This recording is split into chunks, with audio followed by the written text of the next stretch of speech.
just changed.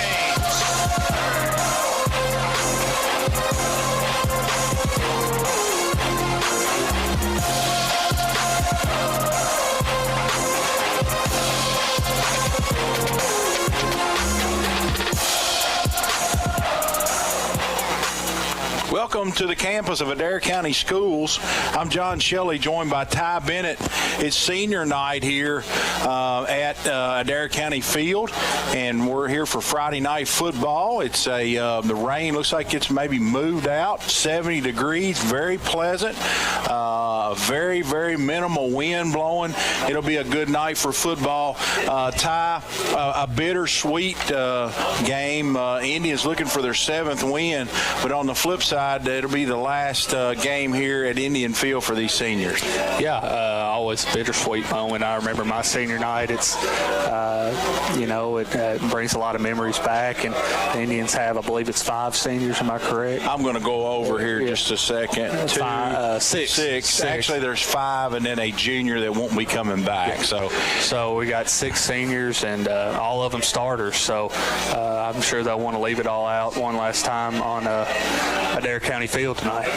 And don't forget, we will have comments from head football coach Steve Stonebreaker as part of our coverage. It lasts about 10 minutes. I caught up with him before the game, and we'll get to those in just a minute, but don't miss those. And our pregame show brought to you by Tim Hardwick, Don Franklin, Columbia. The Don Franklin family of dealerships works daily to provide you with the best experience possible while finding the right vehicle for your family. Ty and myself are in the TJ Health broadcasting booth here at Indian Field. 20 locations, TJ Regional Health. They provide for the health and wellness of the communities they serve. TJ Regional Health, total local care. And don't forget our streaming sponsor tonight. And you can find that stream on YouTube at WAIN Radio, as the video will be hooked into Ty and myself's audio, and you can watch the game on the YouTube page, WAIN Radio. And we want to thank First and Farmers. They make banking reliably simple. Check out all their services on the website, firstandfarmers.com. And we got to throw a big shout out to our engineer, Ty, Austin Armstrong. Austin's here tonight filming, and he's behind the scenes with all the production stuff. Yeah, I really appreciate what Austin does. He always has our stuff set up for us here when we get here, and he's always running the camera on the stream, and he's had to call an audible tonight because of the rain coming in off and on, and he's over in the shed in the corner of the end zone tonight, so the stream's going to have a little bit of a different angle to it tonight, but we want to thank Austin and Jared back at the station for keeping us on the air all year. Yeah, I mean, they basically, we walk in here, they've got everything but ketchup on my hot dog. I mean, the notes are laying here, the equipment's set up, the antennas are set up, the stream's set up, so it makes our job a whole lot easier. But we just want to take an opportunity and thank those two guys. Ty, Adair County going for their 7th win tonight, playing a Metcalfe County team. Comes in here with 2 wins, but all of a sudden they've gotten healthy. They've got their running back, Brandstetter, back, who's been out 5 or 6 games. Their quarterback is Mr. Everything Estes. That's Mason Estes. We'll go over his numbers in just a minute. They added a transfer from Russell County, Byron Kirkland Lundy, and so they have really picked up their roster late in the year. Jared, they're getting ready to present the colors here for the national anthem, so we're going to send it back for a extended 3-minute break while we play the national anthem. We'll be back with pregame coverage on your spot for sports and the official radio voice of Adair County Sports 93.5. Jeffrey's Hardware Wholesale and Electric is one of the longest-standing businesses in Columbia, opening their doors in 1893. Jeffrey's Hardware and Wholesale Electric is more than just a general hardware store. They offer PPG paint and paint supplies, a wholesale electrical department, a complete line of plumbing supplies, and much more. Visit jeffreysupply.com or stop by the shop on Jamestown Street.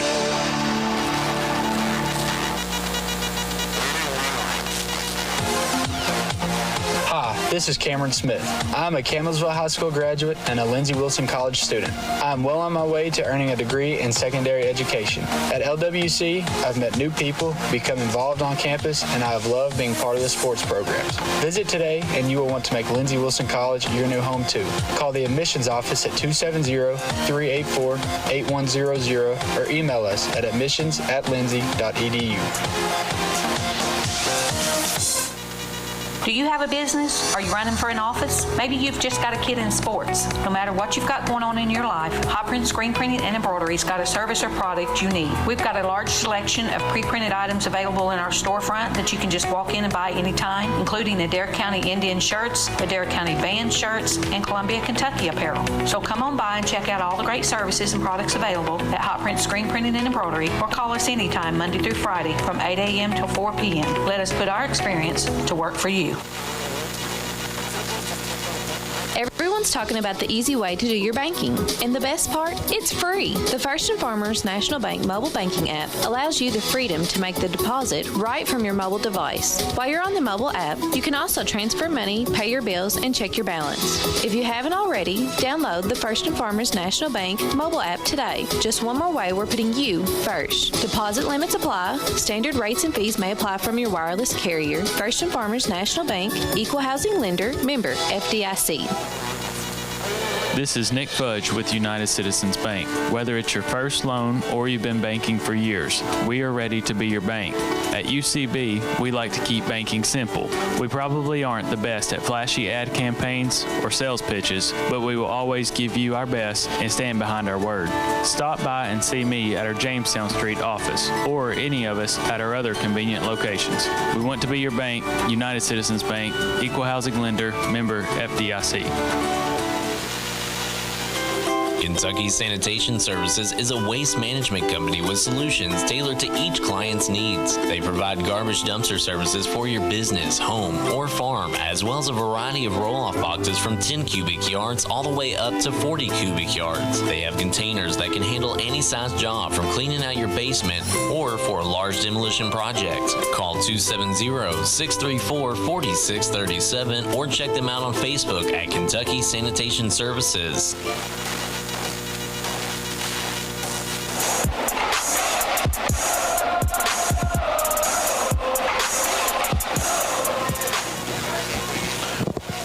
Back here on the Indian Radio Network as we continue our pregame coverage. That's the Don Franklin pregame coverage as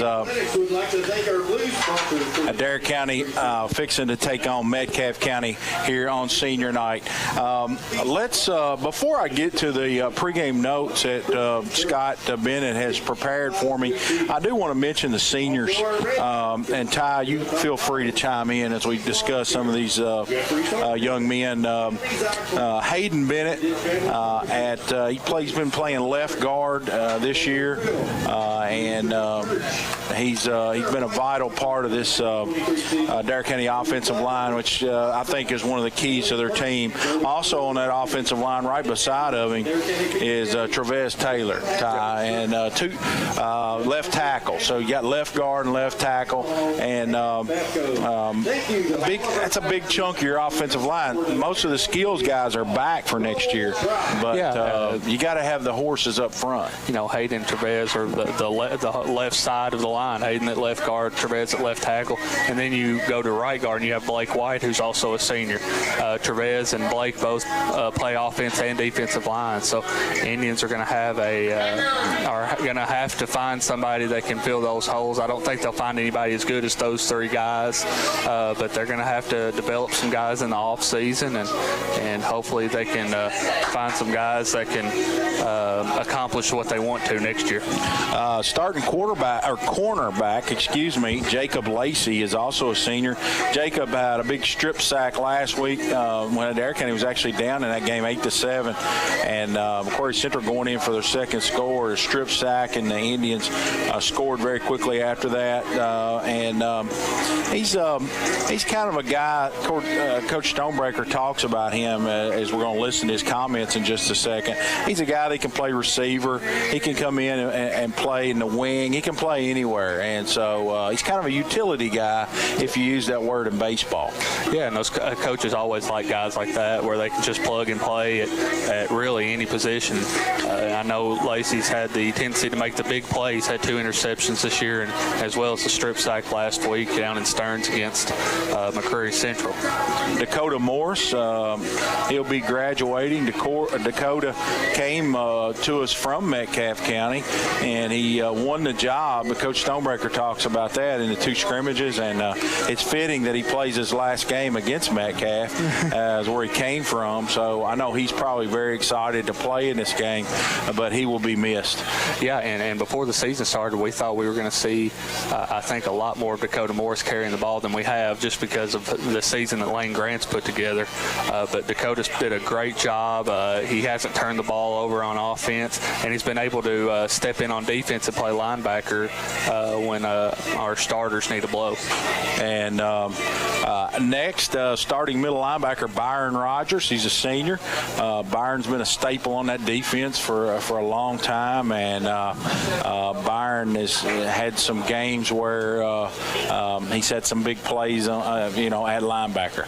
Yeah, and he sure does bring the intensity on defense, and more so the last couple of years on offense. He hasn't carried the ball, except really against Franklin Simpson at all this year.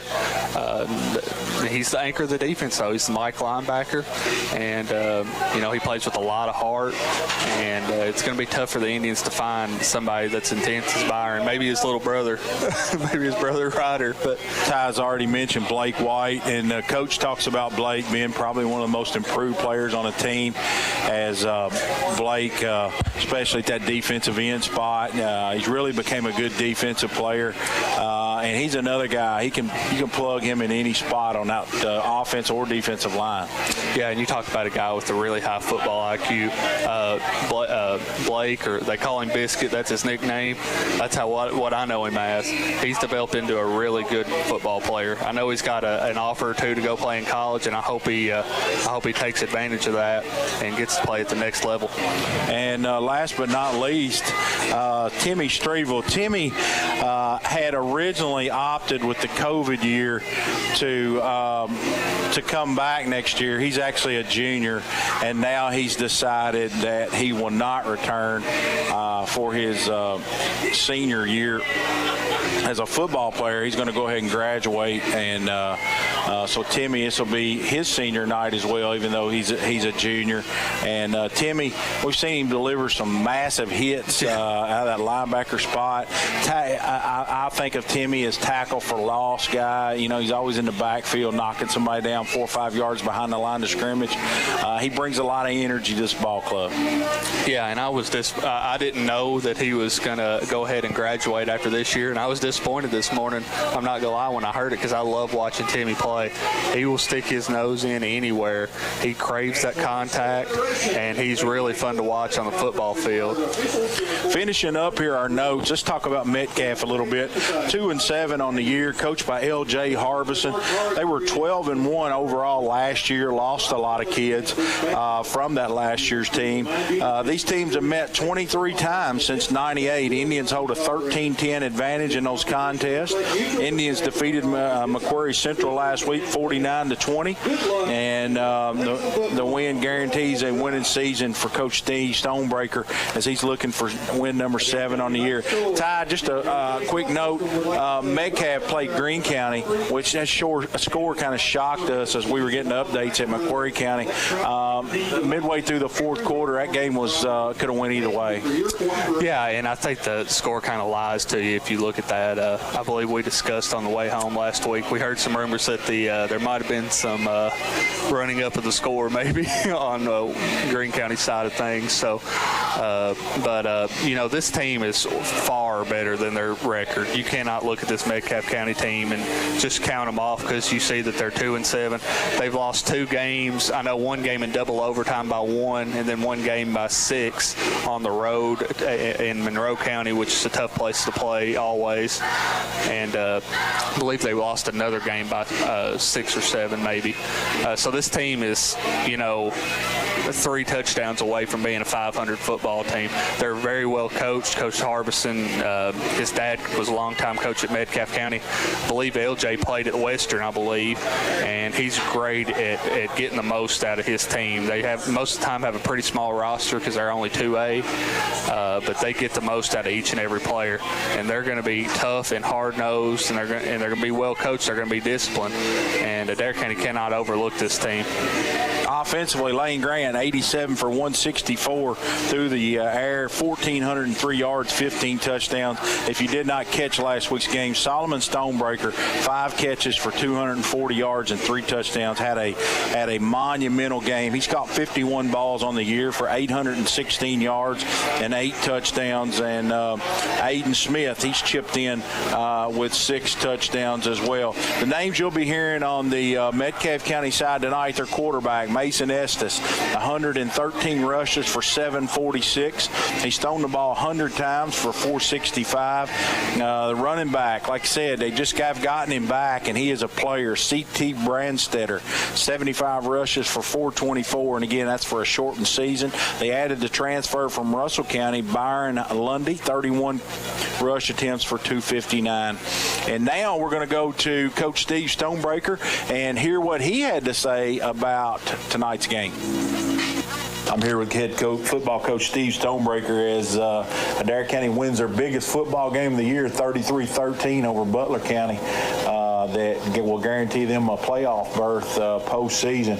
Coach, we always talk about the previous week. Your thoughts on that Butler County game? I thought our defense really played well. They came out and did a good job, did a lot of good things. We had a little, series right before half where we didn't do very well on a couple back-to-back plays and got beat over the top on one of them and gave up a good chunk of yardage to get them in a goal line situation. But overall, those couple plays notwithstanding, the defense really came out, played well early on.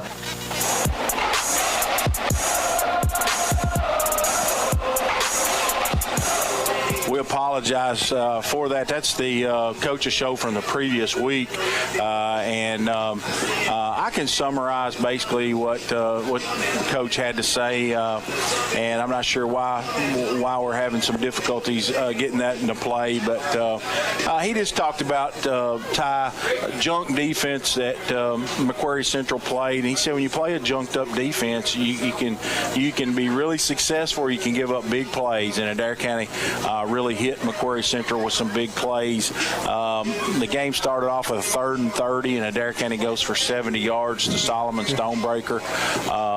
He talked about the strip sack for Lacey being a big play. He talked about all these seniors, and I'm sorry that didn't get to play because he really acknowledged and bragged on these seniors.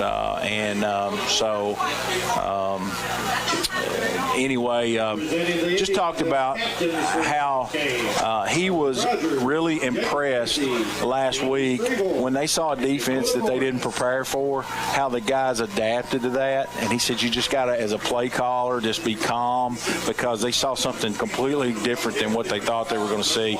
Cover zero, basically. They were man-to-man on the outside and stacked the box, which we talked about in the booth. And he said we practiced like 2 times early against the cover zero. And he said he was just amazed at how the kids adjusted to it. Yeah, and you saw it took them a little bit to get adjusted. The first 3 plays, they lose 20 yards, but they were able to adjust with our playmakers, Lane Grant, Solomon Stonebreaker, hooking up on a big 70-yard pass on the first drive. So it was really kind of a Jekyll and Hyde offense of sorts for the Indians. When they lost yards, they lost a lot of yards, and when they gained yards, they gained a whole bunch of yards at one time. So I think it's going to be hard for this Indians team to prepare for Metcalfe County just just watching film against Greene County, I think they ran 3 different defenses. They had just a straight-up 3-4. They had a nickel look. They had a dime look. So Metcalfe County does a really good job of matching their defense with the personnel that's on offense. So I think you'll see Metcalfe County most of the time in a lot of nickel. And you have the right one pulled up. Okay, I appreciate our engineer back at the station. He's got the right coaches show loaded up, so we'll get you part of it anyway as we're approaching about 5.5 minutes to kickoff. Here's what Coach Steve Stonebreaker had to say. I'm here with head football coach Steve Stonebreaker, and Coach, congratulations on your 6th win of the year over Macquarie Central, 49-20. Your thoughts on that contest? I thought our guys competed well in the game. You got to give Macquarie Central credit, and I said before the game, I mean, they play hard, and they played their tails off against us. Anytime that they would do something to where it kind of looked like they may steal momentum of the game, our kids came back and made a play, and that was really good to see last Friday night.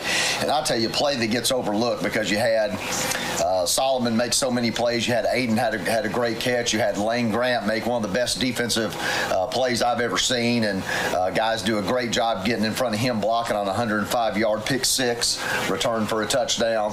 The play that gets overlooked is Macquarie Central's up 8-7 in the game. They got the ball back. They just broke about a 30-yard run, and they're down to about their 10-yard line, and Jacob Lacey tackles a kid, strips the ball from him right there. And had they kept the ball and gone up, 15-7, 16-7, could have been a little different game for a time. But that was a heck of a individual play, and we had guys make plays like that all night long, and it was just good to see our guys. Anytime they would make a play, we would come back and make one. Coach, looked like Macquarie Central was packing the box, take Lane away, and left a lot of, looked like one-on-one coverage on the outside. Solomon with a big night, 5 catches, 240 yards, 3 touchdowns. Aiden with a long touchdown catch. Your thoughts on that? Yeah, that's really, the first time this year that we've really been junked, to where somebody has, just played an entire junk defense and something that they had not shown previously.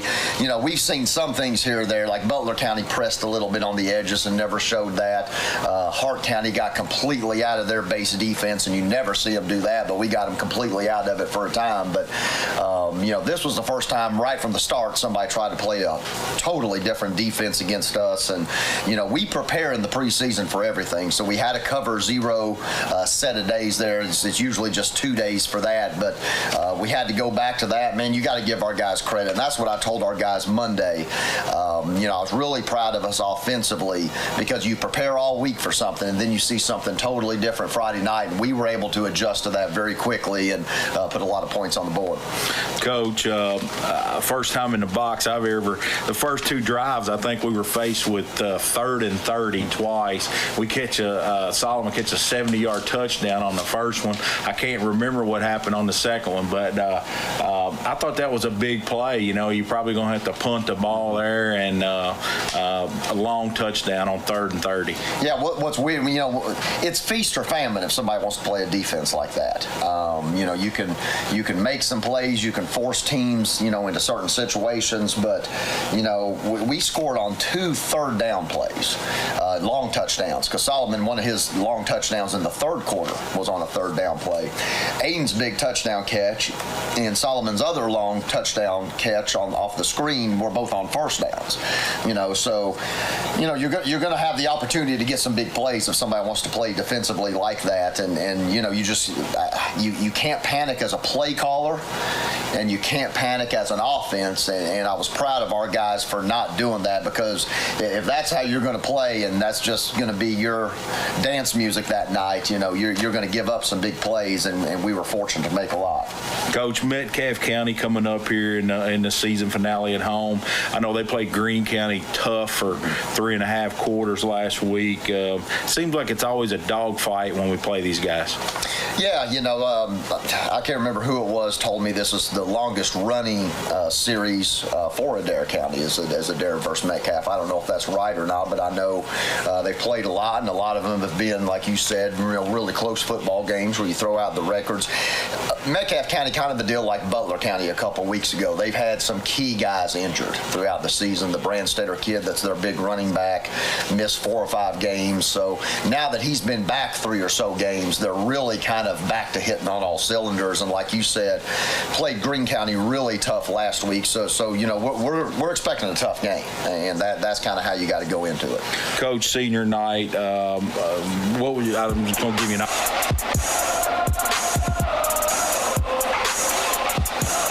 We're ready for kickoff here because we got the show started a little bit late. It's going to run over, so we're going to go ahead and get to live action here, and we're waiting for the clock to start. Adair County is going to get the football first. They'll be going right to left. They're in the white pants with the red tops as Metcalfe County is going to kick it out of bounds. That'll be a penalty, and Adair will start off with a very good field position around the 35-yard line. Ty, it looks like the same strategy as the Indians use. Yeah, and I think the Indians will use it again tonight. Byron Kirkland Lundy on the other side, and Solomon Stonebreaker for the Indians, 2 great returners, both with touchdown kickoff return touchdowns on the year. And Adair County comes out. These seniors, 3 of them on that offensive line. You got Blake White at right tackle. You got Hayden Bennett at left guard. Trevez Taylor at left tackle. 4 wide receivers to the left, 1 to the right. Lane Grant's all back there by himself. Metcalfe rushes 4. Lane, here's a little out pass, throws it to Morris. Morris, he gets across the 40. He's to the 50, and he's going to get knocked out right there. It looked like a high blow to the head area. No call, but a good gain on first down. Approximately 15 yards. Give the Indians a first down. Great job of Dakota hanging in there. Lane Grant put a lot of heat on that pass. It's just a little swing pass, kind of a little bubble screen look with Dakota starting in the slot just outside the left tackle there. Great job by Dakota, and probably might be his first reception of the year. And that's a Columbia Pharmacy first down. They're more than just a pharmacy. They're family. Grant, he's got Koblenz in that up back position, and Metcalfe County looked like was in the neutral zone. No call. No contact made with any of the offensive linemen there. Good point, Ty. As they look down at those wristbands, and here's a handoff to Morris off tackle. He's got a good gain. He's all the way across the Metcalfe 45, gets drugged down at the 41. It's going to be about a 9-yard gain on first down. It'll be second and short for the Indians, as they've had 2 very successful plays, one via the pass and one via the run here early in this one. And John, I think you made a good point before the game. Dakota Morris went to school and played with a lot of these Metcalfe County players, so he's got something to prove tonight. He's showing it early. Adair County, they don't huddle. If you hadn't seen them play, they get the call from the sideline, and now they're in a spread formation. They do got Koblenz right up behind Hayden Bennett. He's in that up back position, kind of a blocking position. Here's a quarterback draw for Grant. He's got good room. He's across the 30, spin move, and that's going to be a first down. And they're going to mark it at about the 26-yard line, so the Indians on the move here early. John, something to watch out for. Metcalfe County really good at forcing turnovers. They've forced 6 fumbles on the year. Indians got to take care of the football, especially with the ground being wet tonight. The football is going to get wet. And make sure they have a new football as much as they can. Of course, Ty, might not be anything to this, but I'm a body language guy, and I really like the concentration level of Adair County early in this one. Everybody's really into this. They are studying those wristbands, and they've executed 3 plays here early. And the offensive line's down, set, ready to go. 3 wide receivers to the left. Koblenz in the up back position, and they're going to have fake it to Morris, and Grant's going to go around left end, and he's going to be stopped right there by number 0 on that Hornet. Number 8, John. Oh, that's number 8, and that's Keegan Williams. And Keegan made a really good play, shed the block, and tackle for no gain. It'll be 2nd and 10. John, these linebackers for Metcalfe County, not the biggest guys you'll ever see, but they are pretty above. They have above average quickness for high school linebackers. So not much in the size category in the back seven, but really good athletes. Adair County are going to put Smith in motion. Here's a reverse, and that's going to be to Strevel, or excuse me, to Jaden Miller, and the turf monster got him. Jaden had a big gain in front of him.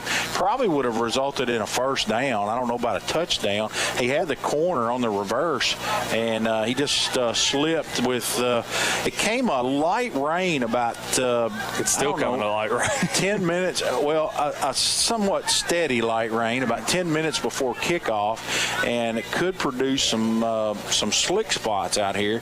And right there, Jaden had wished his cleats were a little bit longer because he sure slipped, and it's going to be 3rd and 8 for the Indians. The ball's at the 25-yard line, the Metcalfe 25. Here's Grant around the left end, Lane, and he's going to get a medium gain. Let's see where they spot him. Going to be short of the first down, a 2-down territory for the Indians. It's going to be a gain of about 4 yards. It'll be 4th and 5. The football's resting right on the 23-yard line. Yeah, and John, Metcalfe County subs in another defensive lineman, and a linebacker comes out. They'll go to the 4-3 look. They'd been in the nickel. They'll go to a straight 4-3 look right here. There's Lane. They're showing pressure, Metcalfe. Lane gets a snap, drops straight back to throw. He's looking to throw, and he's going to get knocked out of bounds short of the first down. And Coach Stonebreaker was frustrated that he didn't throw the football. You know, in that situation, Ty, it's 4th down. A turnover right there is like a punt if you throw it down and they pick it.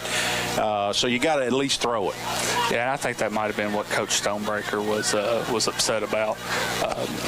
And Lane, it is his first year playing quarterback, and that's something that a quarterback that's more experienced back there will know to do. Just get rid of it. If they pick it off, there's nobody really hurt as long as you make the tackle. And Adair County's going to turn it over on downs. So a very successful drive. It falters at the 27-yard line, so he lost a couple yards on that. He rolled out to his left. He was looking to throw it down the field and just stepped out of bounds. Here's Estes. Estes going to hand it to Brandstetter. Brandstetter with a good gain across the 30, 35, pulled down to the 38-yard line right at the sticks. Not a good sign on first down as they just went right in behind that right guard, Ty, for a big gain. And the Indians I sound like a broken record. I say it every week. We've had trouble all year stopping the run between the tackles. Brandstetter goes 6'2", 233. He is a massive dude back there. So we're going to have multiple hats on the ball when he carries the ball up the middle. So that play results in a first down. The line of scrimmage is the 37. Metcalfe's on 37 as they have a guy in motion. They pitch it to him. That's number 2, and he's going to be hit behind the line of scrimmage. And it was a host of Indians there. That was Zach Perdue. It was an end around. Aiden Smith slowed him down. I couldn't tell who was able to make the second hit that actually brought him to the ground, though. I assume it was probably Solomon Stonebreaker from the cornerback position over there. Solomon playing corner on the right side. Lacey playing corner on this side. Aiden Smith is your free safety. Dylan Wilson's playing one of those linebacker spots. Also Ryder Rogers. He's playing inside. Byron's playing inside. Timmy Strevel inside. Here's a handoff to Brandstetter, and he's going to get a short gain, give him 4 yards.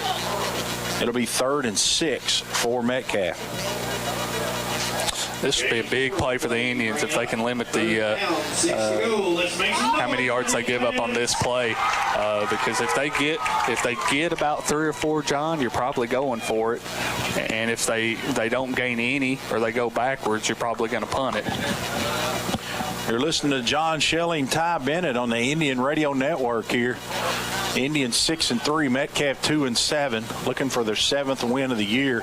We know we go to Union County next week. We'll talk about that a little bit later. Here's the snap, and they're going to hand it to the second guy through. That's Purdue, and he's going to get very minimal gain, maybe a yard. It's going to set up 4th and 4. And this is going to be a tough decision for Coach Harbison. We'll see what his mindset is right now. They're going to punt it away. I think Coach Harbison's thinking, I don't want to give the ball to Adair County right there with the way they moved it on the first drive. So they're going to try to pin the Indians back. And Keegan Williams is the punter for Metcalfe County. The line of scrimmage is a 43. He's standing on the 29. Aiden Smith's deep for the Indians, or is that Solomon? Stonebreaker. That's Solomon Stonebreaker. Here's the snap. It's low. It's going to hit in front of Stonebreaker, and Solomon's going to get away from it.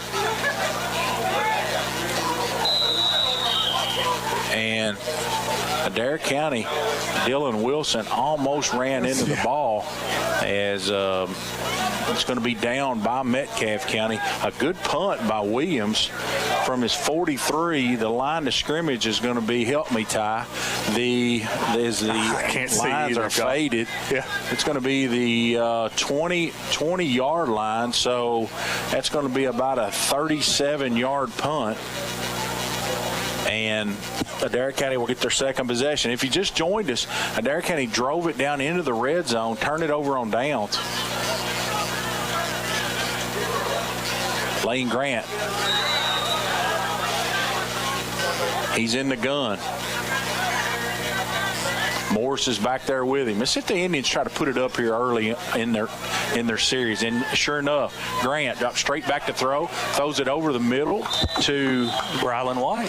Brylan White for the catch right at the sticks. Brylan just sat down, Ty, right in between the linebackers, and a good throw by Lane. And they're going to move the sticks, give him 10 yards. It's right to the 30. It'll be first down Indians. Brylan's second catch of the year. He came in with a one catch for 16 yards on the year. So good to see the Indians spreading the wealth through the air. It's a Columbia Pharmacy first down. Check out their Flavor X machine. Also, first half tonight sponsored by Barger Insurance. That's bargerins.com. We appreciate their support. And here's Dakota Morris, and he takes it right off tackle, and he's going to get about 9. No, they're going to give him 10. They're going to give him the first down, move the chains, and we're seeing a young man that looks a step quicker tonight, Ty. Yeah, I got a little bit extra play for tonight. Last home game of your career playing against a lot of your former teammates. He's running with an extra burst tonight and got those legs really pumping.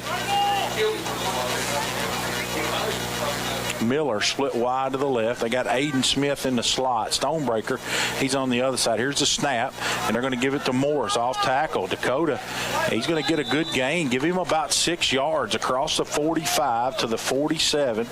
Tackle there by number 69. That's Braden Neal. Braden Neal for Metcalfe County. 2nd and 3 for the Indians.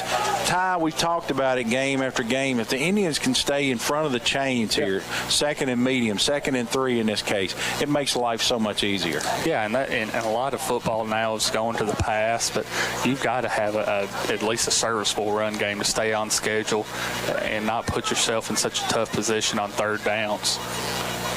Here's Metcalfe County. They're showing guys coming with pressure. Grant back to throw, and to nobody. Tries to throw it to Aiden Smith, and it was wide and short of Aiden. It'll be 3rd down and 3. I think the Indians are going to be in 2-down territory as well, right at midfield. We know Coach Stonebreaker likes to roll the dice, so I think the Indians are going to have 2 shots at this one unless they lose yards here.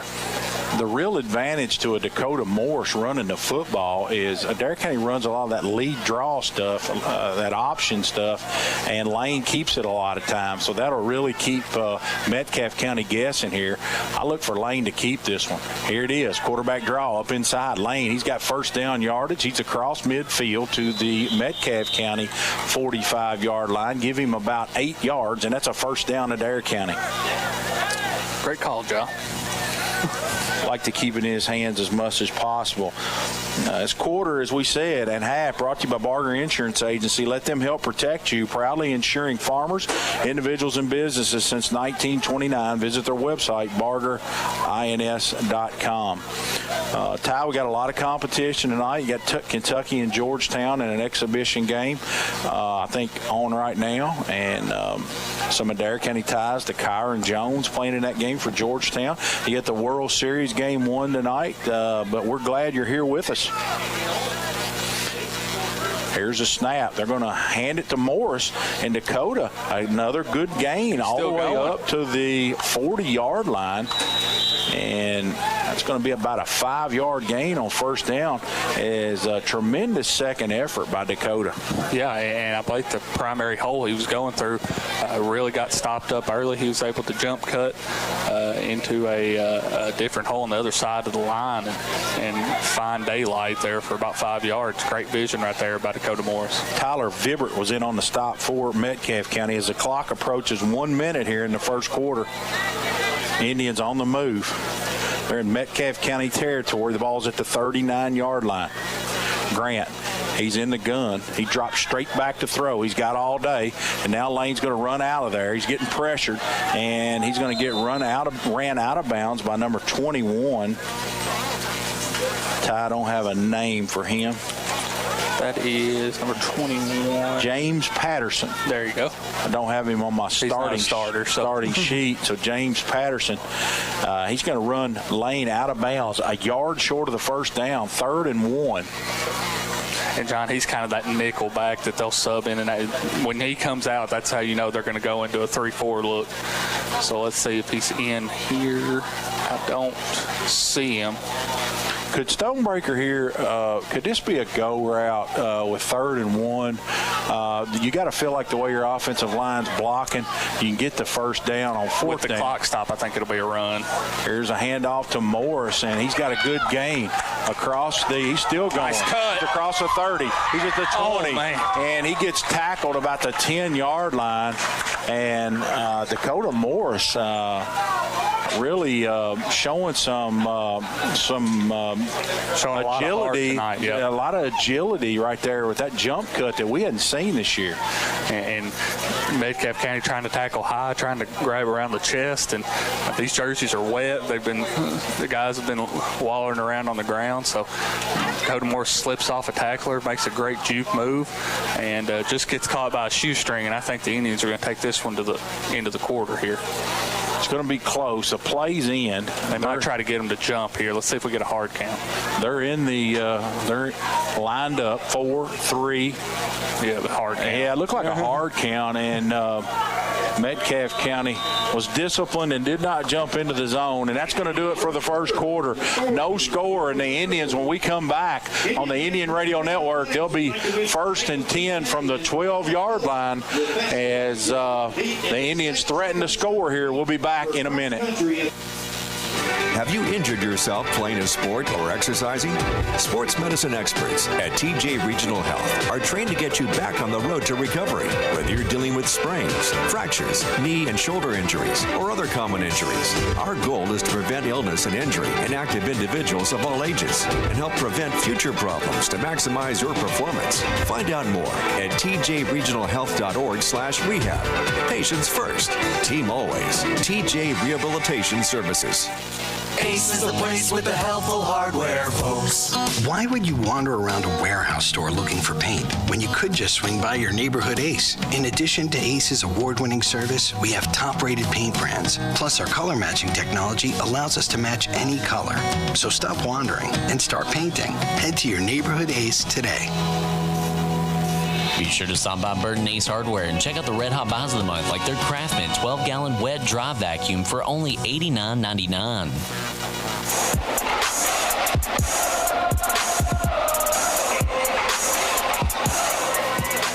just had a text asking me if I remember my senior night. Been a long time. I was a 1987 graduate, Spencer County High School. Well, if it makes you feel any younger, that was 8 years before I was born. So. The Mighty Bears of Spencer County. Didn't have football up until about 7 or 8 years ago, and they've been pretty competitive, actually. Adair County, let's back to the action here. 1st and 10 from the 12. They've driven the ball both times, turned it over on downs. They see if they can stick it in this time. Lane, there's a quarterback draw in behind that big left guard and left tackle, and Lane's in for the touchdown as he makes a nice move there. Looked like Metcalfe County had him corralled about the 5-yard line, and as we've seen many times, he spurts out of there. And we got a fireworks show here as the cannon goes off. What size cannon is that over there, Ty? I mean, that's a great question. I mean, it takes one. I know you got contacts everywhere. Ask your cannon expert. It's not any bigger than the cannon in Macquarie County. I thought that I had been shot up there when that thing went off. I started looking around for an exit. As it didn't help that they shot it off as everybody was walking to their cars after the game for no reason. Yeah, they had a test run while everybody was walking to their car. And Adair County's going to go for 2. Lane Grant, he's in the gun. Lane, he's going to run it again around left end. He's got the corner. We're going to get a hold. They're going to call a hold, and that's on Jaden Miller. He was over there, and he was trying to block for his teammate. They're going to get him for holding. Poor Jaden couldn't hide that one. He was the only guy blocking on that side of the field. He made it easy for the radio guy. He's the only guy over there. He couldn't hide from that one. And we want to thank whoever provided the food for the booth tonight. Ty hadn't had a chance to partake, but I have. As got here early, and I thought I smelled a hot dog. And it was a grilled hot dog, very good. I'm assuming Adair County Booster Club. Yeah, nothing like a grilled hot dog. Always tastes good at a ballpark. In this case, a football game. I actually had a bag of chips as well. Go with that. So now what condiments do you go with? I didn't do real well. Now, Ty, this is interesting. Is Adair County don't have a kicker, so they're going to have to attempt this 2-point conversion from back here around the 20. Grant back to throw. He's looking deep. Lane looking in the end zone. They're going to throw it, and it's going to be picked. It's dead in high school. They cannot return that for a point, so that actually won't go down as an interception. That'll just go down as a 2-point conversion that fails, and Indians lead it 6-0, and that touchdown's brought to you by Breath of Grace Wellness.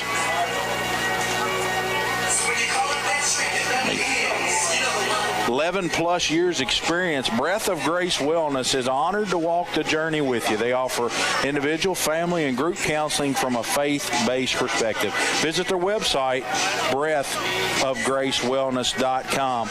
And that scoreboard update, 6-0, brought to you by Adair County PVA Landon Edwards. Landon and his staff love helping the taxpayers of Adair County. Consider it an honor to serve his community. More information is available on their website, adairpva.com. And we're in a timeout right now as Adair will kick off to Metcalfe. Timeouts tonight brought to you by Napa Auto Parts, Kane Auto Supply, Columbia. They're your source for quality automotive parts for your car or truck. They also have stick tools, equipment, and many other items for cars, heavy-duty trucks, boats, RVs, and tractors. So you got to be impressed, Ty, early here. And when I say early, we're in the second quarter as the run game allows the clock to bleed off. With that Adair County blocking scheme, is they've had some big holes to run through early. Yeah, the Indians had a couple of nice sustained drives. That scoring drive, 9 plays, 71 yards. Didn't get the exact time from Scott, but the Indians had 2 great sustained drives. And if they can get a stop here and get another score, it's going to be really tough for this Metcalfe County offense because they're not very explosive. They're very run-based. So it's a big defensive possession for the Indians. James Patterson gets a kickoff, and he's going to run it back to the 31-yard line. About an 11-yard return for the Hornets as the Indians defense John, trot on the field. This Metcalfe County team really young. They'll play a lot of sophomores, some juniors, and they have a freshman that starts at center. But he's not your normal freshman. 6'2", 265. Fenton Cognana. I butchered that name. I'm so sorry to him and his family. Cagna. But a really impressive looking young man. He's going to have a lot more games in a Hornet uniform. Here's Estes. His pass outside to Lundy is complete. And he's going to get about 6 yards on the play. And that's Byron Kirkland Lundy. And he came over from Russell County, but a nice addition to this Hornets ball club. Gives them some definite speed at the skill position. Yeah, really has a nose for the end zone. He's scored 4 different ways: rushing, receiving, a kickoff return, and a couple punt returns for a touchdown as well. So 2nd down and 4. Adair County with a 3-man defensive front. They're going to hand it to Brandstetter, and Travez Taylor's got him, and also Blake White's got him. They blew it dead as Blake White ripped the football out. And Marcus Crowdis back there. I think all 3 defensive linemen were back there. Marcus Crowdis. So I see a Adair County team. I really like their body language here early. They're flying to the football. This game really means something to them. We didn't get to play the whole coaches show, and one thing that Coach Stonebreaker alluded to with the playoffs coming up, I asked him kind of a question about tonight with the playoffs, and he said, hey, we don't set guys to rest them for the playoffs. That's not what we do. So they're out here, he said, we're out here trying to win a football game. So here's Estes, quarterback draw. He keeps it, and that's very, very close to the first down. Good push by that offensive line for the Hornets. And they're going to move the chains. And I think right there, Coach Stonebreaker, is we hear him very vocal as he's yelling out to his kids. He's a little frustrated that the pile got moved forward. It initially stopped short of the first down, but they kept the legs going. Yeah, and that's a staple of this Metcalfe County program. Always very good in the trenches on offense and defensive line. They may be undersized some years, but they're going to get the most out of their guys. So that's, they're young. They're relatively young on the line, a sophomore, freshman, and a junior, 3 out of the 5 offensive linemen. So they'll be good for years to come as well. There's a handoff to Brandstetter. He's going to get 3 yards right inside between the tackles. And it looked like Marcus Crowdis was in on that tackle. Be 2nd down and 7 for Metcalfe County. And one thing about this style is we've seen Adair County heavy run tonight too. The clock starts to churn, Ty. Yeah, and this has been a very back-and-forth series. I think they've met 23 times. Adair County leads 13-10, but it's always a dogfight. I think maybe last year they got us 23-0, but that was a generational Metcalfe County team that went undefeated in the regular season. Here's Estes, and he's going to get hit in the backfield by Biscuit White. And Travez Taylor made him alter directions. Travez jumped out there when he jumped, had to make a jump cut. Blake White made a really good defensive play. It's going to be a loss of about, well, actually it's no gain. We're going to call it no gain. It'll be 3rd and 7. You can see why he's got a couple of college offers at this point, John. Really good playmaking ability and high football IQ. He's really taken a step forward this year and has shown what he can do. The rain has subsided here, and it is very, very pleasant. Metcalfe County 3rd and 7. The ball's on their own 45-yard line. Here's a snap. Estes back to throw. The ball's deflected and knocked down, and Adair County almost came up with the interception. Number 22, that's Deshaun Crowdis. I think about 3 different Indians touched that ball, and I think Dylan Wilson got the second hand on it, and I think Aiden had a beat on it and would have went for a pick 6. It would have been his 7th interception of the year, but can't follow Dylan Wilson for trying to get an interception for himself that time. Metcalfe County's lined up to punt. They're on their own 45-yard line. That's Williams in punt formation. The snap, Williams goes up high to get it. What an athletic play. Kicks it off the side of his foot, and that'll give the Indians great field position. But you got to give Keegan Williams a lot of credit. You got to give him credit for just getting up there to get that I can't really give him credit for having hops because he really didn't get off the ground, but it was a great extension. Ty, he jumps about like I used to jump. He looked like he had an Anthony Davis wingspan right there to get a paw on did. that one. He really made a great play to even get that punt off, and it was definitely shanked, no doubt about it. Give him 10 yards on the punt.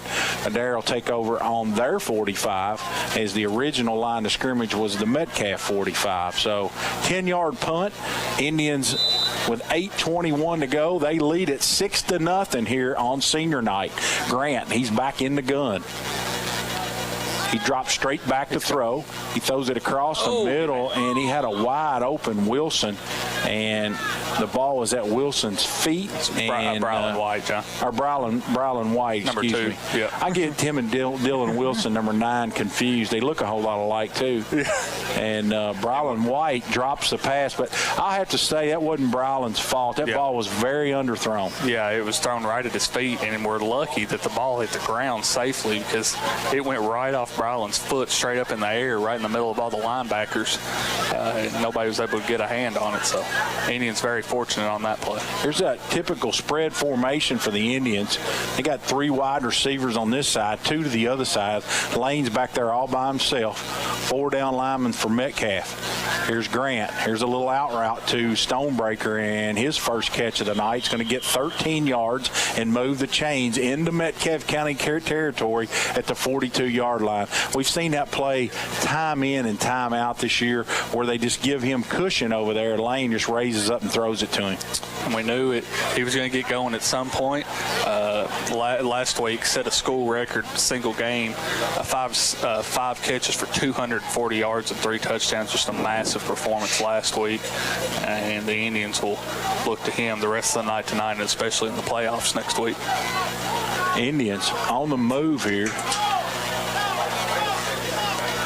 Ball's at the 42-yard line of the Hornets. They got Morris back there with Grant.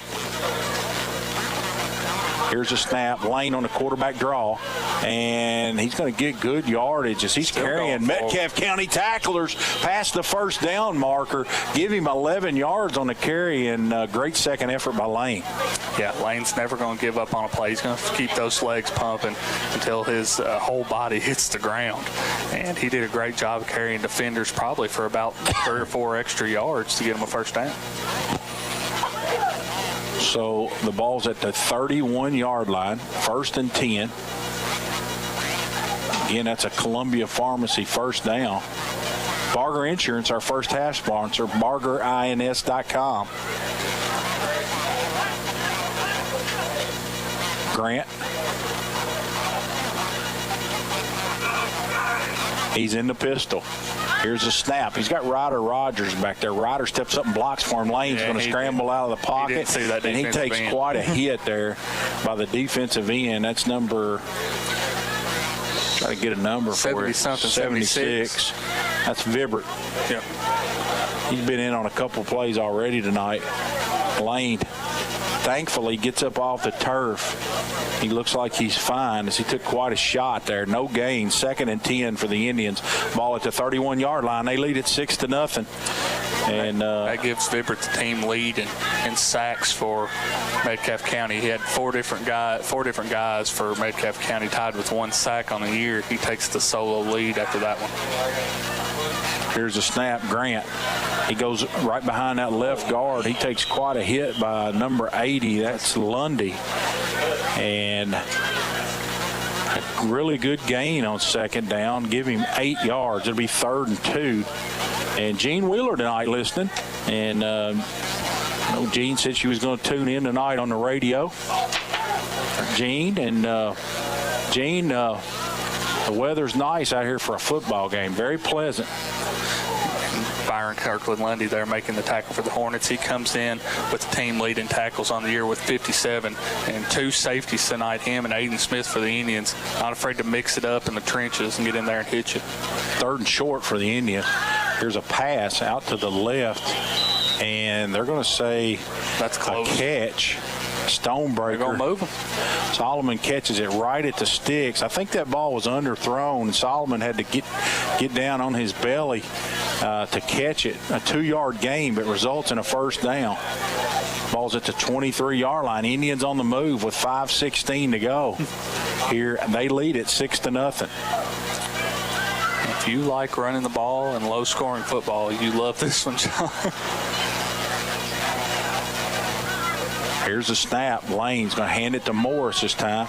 Dakota's going to get a medium gain. He ran in behind his Smallwood that time. And Biscuit White on that side.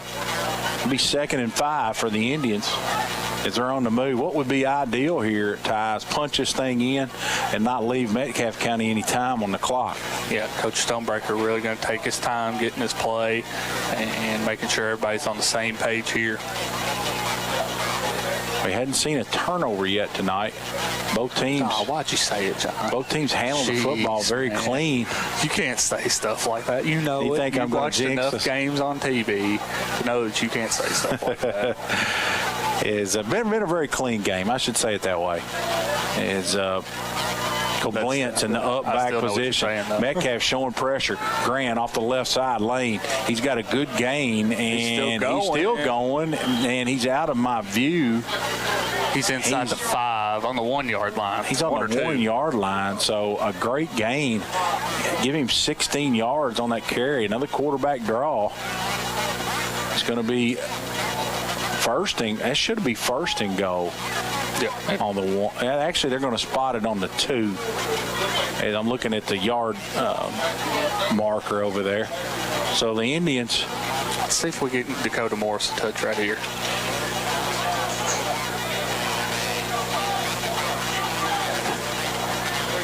Adair County. They get lined up here. Morris is back there with Lane. And they're going to hand it to Dakota. Get in there. He's in. Touchdown. Dakota Morris. And you got to be proud for that young man. Get a touchdown on senior night against his former club, Ty. Yeah, just his 2nd touchdown of the year. Got his 1st one last week against McCreary Central. Good to see his hard work pay off, especially here on senior night. He's ran the ball really well tonight. As the fireworks show continues, as the Indians score their 2nd touchdown of the game with 3:56 to go. They lead at 12-0, and they'll line up to go for 2. Lane's got Dakota back there with him. Here's a snap. He's going to fake it, keep it himself. Lane goes in behind the tackle, and I don't see any. Going. He's still on his feet. He's got to be in. Now he's in. It took about 3 different tries to get in there, and he finally got in there. Lane looked like he was stopped short. As I was watching the side judge, and with 2nd effort, he keeps those legs turning, and he gets the conversion in. 14-0 Adair County. This is the Indian Radio Network. We'll be back in a minute on 93.5. Everyone's talking about the easy way to do your banking. And the best part? It's free. The First and Farmers National Bank mobile banking app allows you the freedom to make the deposit right from your mobile device. While you're on the mobile app, you can also transfer money, pay your bills, and check your balance. If you haven't already, download the First and Farmers National Bank mobile app today. Just one more way we're putting you first. Deposit limits apply. Standard rates and fees may apply from your wireless carrier. First and Farmers National Bank, Equal Housing Lender, member FDIC. United Citizens Bank. This is Matt Loy with United Citizens Bank. Although I'm very proud of all the products and services we offer, the best thing we have to offer is good, old-fashioned customer service. It may seem like banking is moving to smartphones and computers, and while we can do that too, we don't think anything can replace a firm handshake and your confidence in our word. When you think personal service and customer-first banking, think UCB. United Citizens Bank, Equal Housing Lender, member FDIC.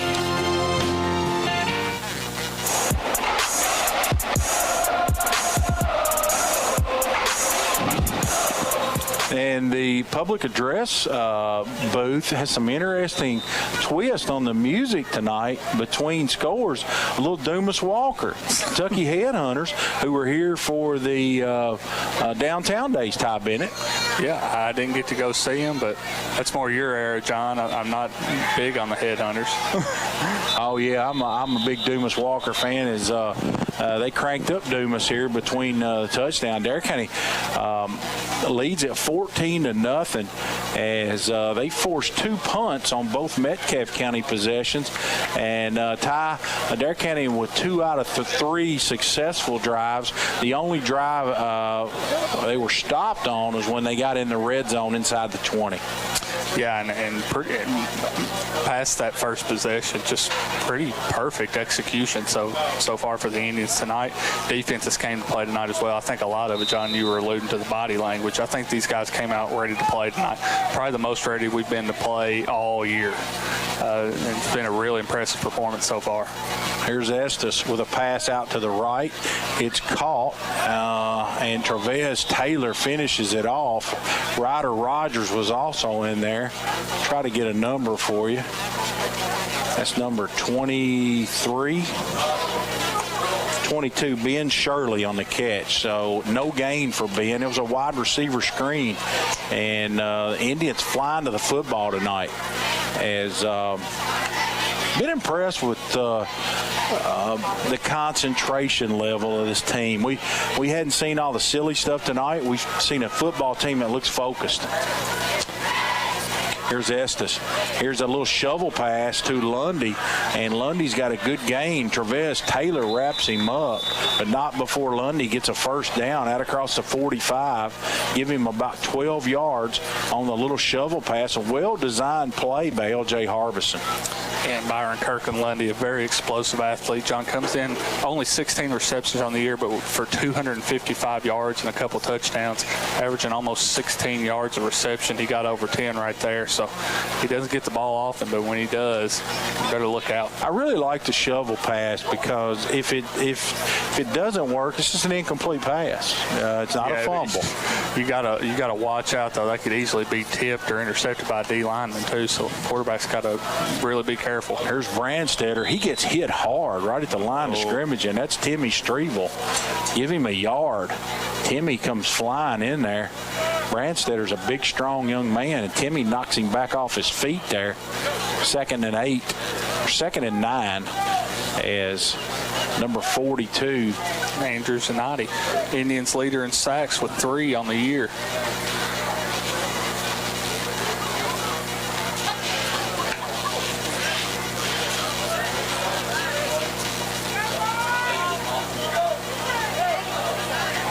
There's Metcalfe County. They're right in front of midfield. Estes takes a snap. He's around right in. A quarterback sweep. He's got a good gain. Zanotti makes a tackle to not before a 20-yard gain all the way down to about the 35-yard line. That's the Indian 35-yard line. So Metcalfe County threatens here right before halftime. And we see a young man right there, Ty. When he gets his shoulders turned north and south, he's a really effective runner. Yeah, and shocked. It's really the first time we've seen him run the ball tonight. On the season, he comes in, he's their leading passer and rusher on the year. 113 rushes on the year, 746 yards and 10 scores, averaging a little over 6 yards a carry. So, and that play worked for about that same gain against Greene County last year. I saw on film. They're going to hand to number 23. That's Andrew Heels. He gets a very short gain right off tackle. Smallwood was in on that play, or excuse me, not Smallwood. 53 for the Indians.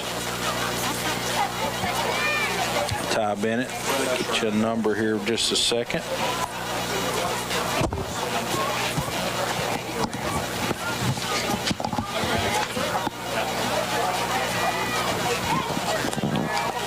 Here's a snap. Estes rolls out to his left. He gets pressured, throws against his body, and I think it's incomplete. They're going to say the receiver was out of bounds. That was number 2. That was Purdue. And that was, in that previous play, that was Marcus Crowdis. in on that stop for the Indians. So 40 seconds to go, third and long, and we're going to call it 10 for the Hornets. Obvious two-down territory, Ty, with 40 seconds left. They need a touchdown as they trail at 14-0 here on Adair County senior night. Indians can't give up an explosive play. Aiden Smith's got to make sure nobody gets behind him. Got to play pretty safe if you're a cornerback here. We got a timeout, Metcalfe County, and we're going to send it back for one commercial on the Indian Radio Network, 93.5. Ace Hardware is the only national retailer that carries Benjamin Moore paint. Now, Benjamin Moore's premium quality and huge selection of colors will be right in your neighborhood, along with the award-winning service and advice Ace has always provided for your paint projects. Around the block, what you need in stock with people who know their paint. Be sure to stop by Burton Ace Hardware and check out the Red Hot Buys of the Month, like their select Milwaukee hand tools and accessories for 15% off.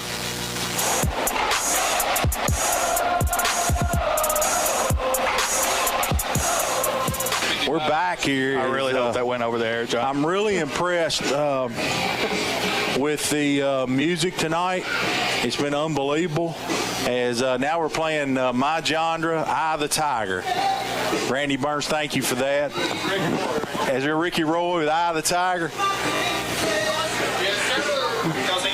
Ricky, back in our day when that music came on, we wanted to run through a wall. That's a great movie. Eye of the Tiger. Sylvester Stallone. 40.6 seconds. Estes, a little short out route caught by Metcalfe County. Going to be short of the first down. And it looked like Byron Rogers was in on that tackle. I think Ben Shirley was the receiver there. Big 6'3", 170. He's a junior. He'll be back next year. And just a safe play to set up a shorter fourth down call for Coach Harbison there. I think Coach Harbison's got 2 timeouts left, Ty. The one after this one.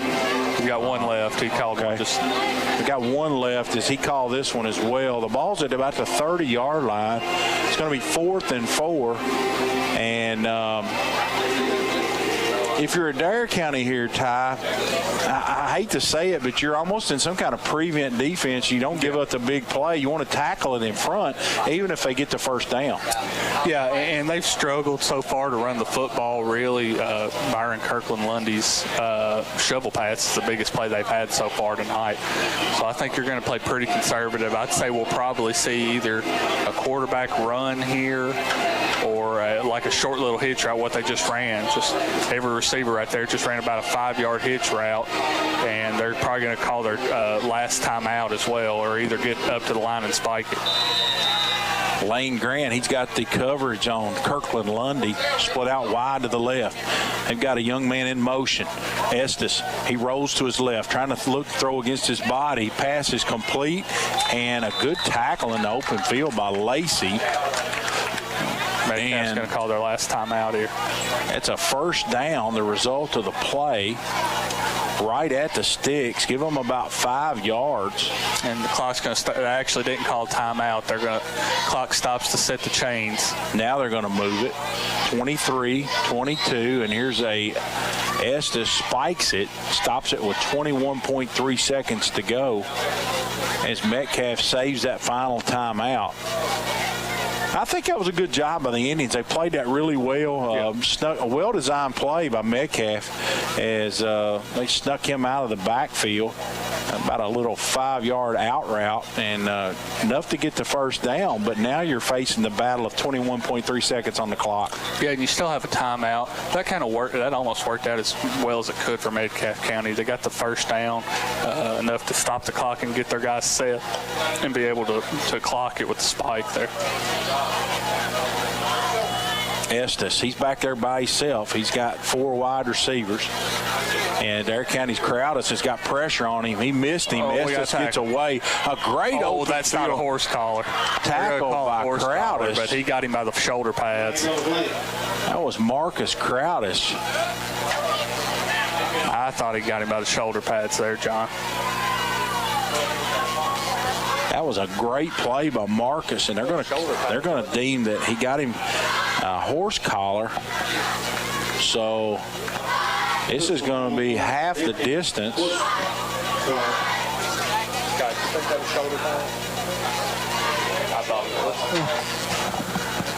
I sure do think that was shoulder pads, but I'm not a referee, so. It was a really good play regardless. That's one of those, it's kind of like a foul in basketball. You don't mind your guys if they're going to rebound. Sometimes you're going to commit a foul. That was maybe a touchdown saving tackle right there by Marcus, as Estes had found a little crease as he cut it back inside. This is danger zone right here, John. Need to stop. 1st and 10 from the 10, 14 seconds to go. Estes in the gun. He's going to roll to his left. He's looking to throw. He throws it deep, and ball falls harmlessly. I thought Lane Grant was going to be able to get a hand on it, but it got over Lane's head, and it fell incomplete. And 8.3 seconds to go, so that play took about 6 seconds. Ty, you probably got time for 2 more plays, maybe. Yeah, and this will both be pass plays. Coach Cross is going to get their best pass coverage in based on the personnel that Metcalfe County comes out in. It looks like it's going to be 2-by-2 shotgun look. We saw a very similar situation last week, Ty, and we saw a 105-yard pick six by Lane Grant. How about one more right here? Here's a little out route that's caught by Metcalfe County, and he gets tackled out of bounds, short of the touchdown, but it's on the 2 or 3, maybe. No, I want to say it's on about the 5, about the 3. No, I think it's outside the 5. I'm trying to look at the far side marker.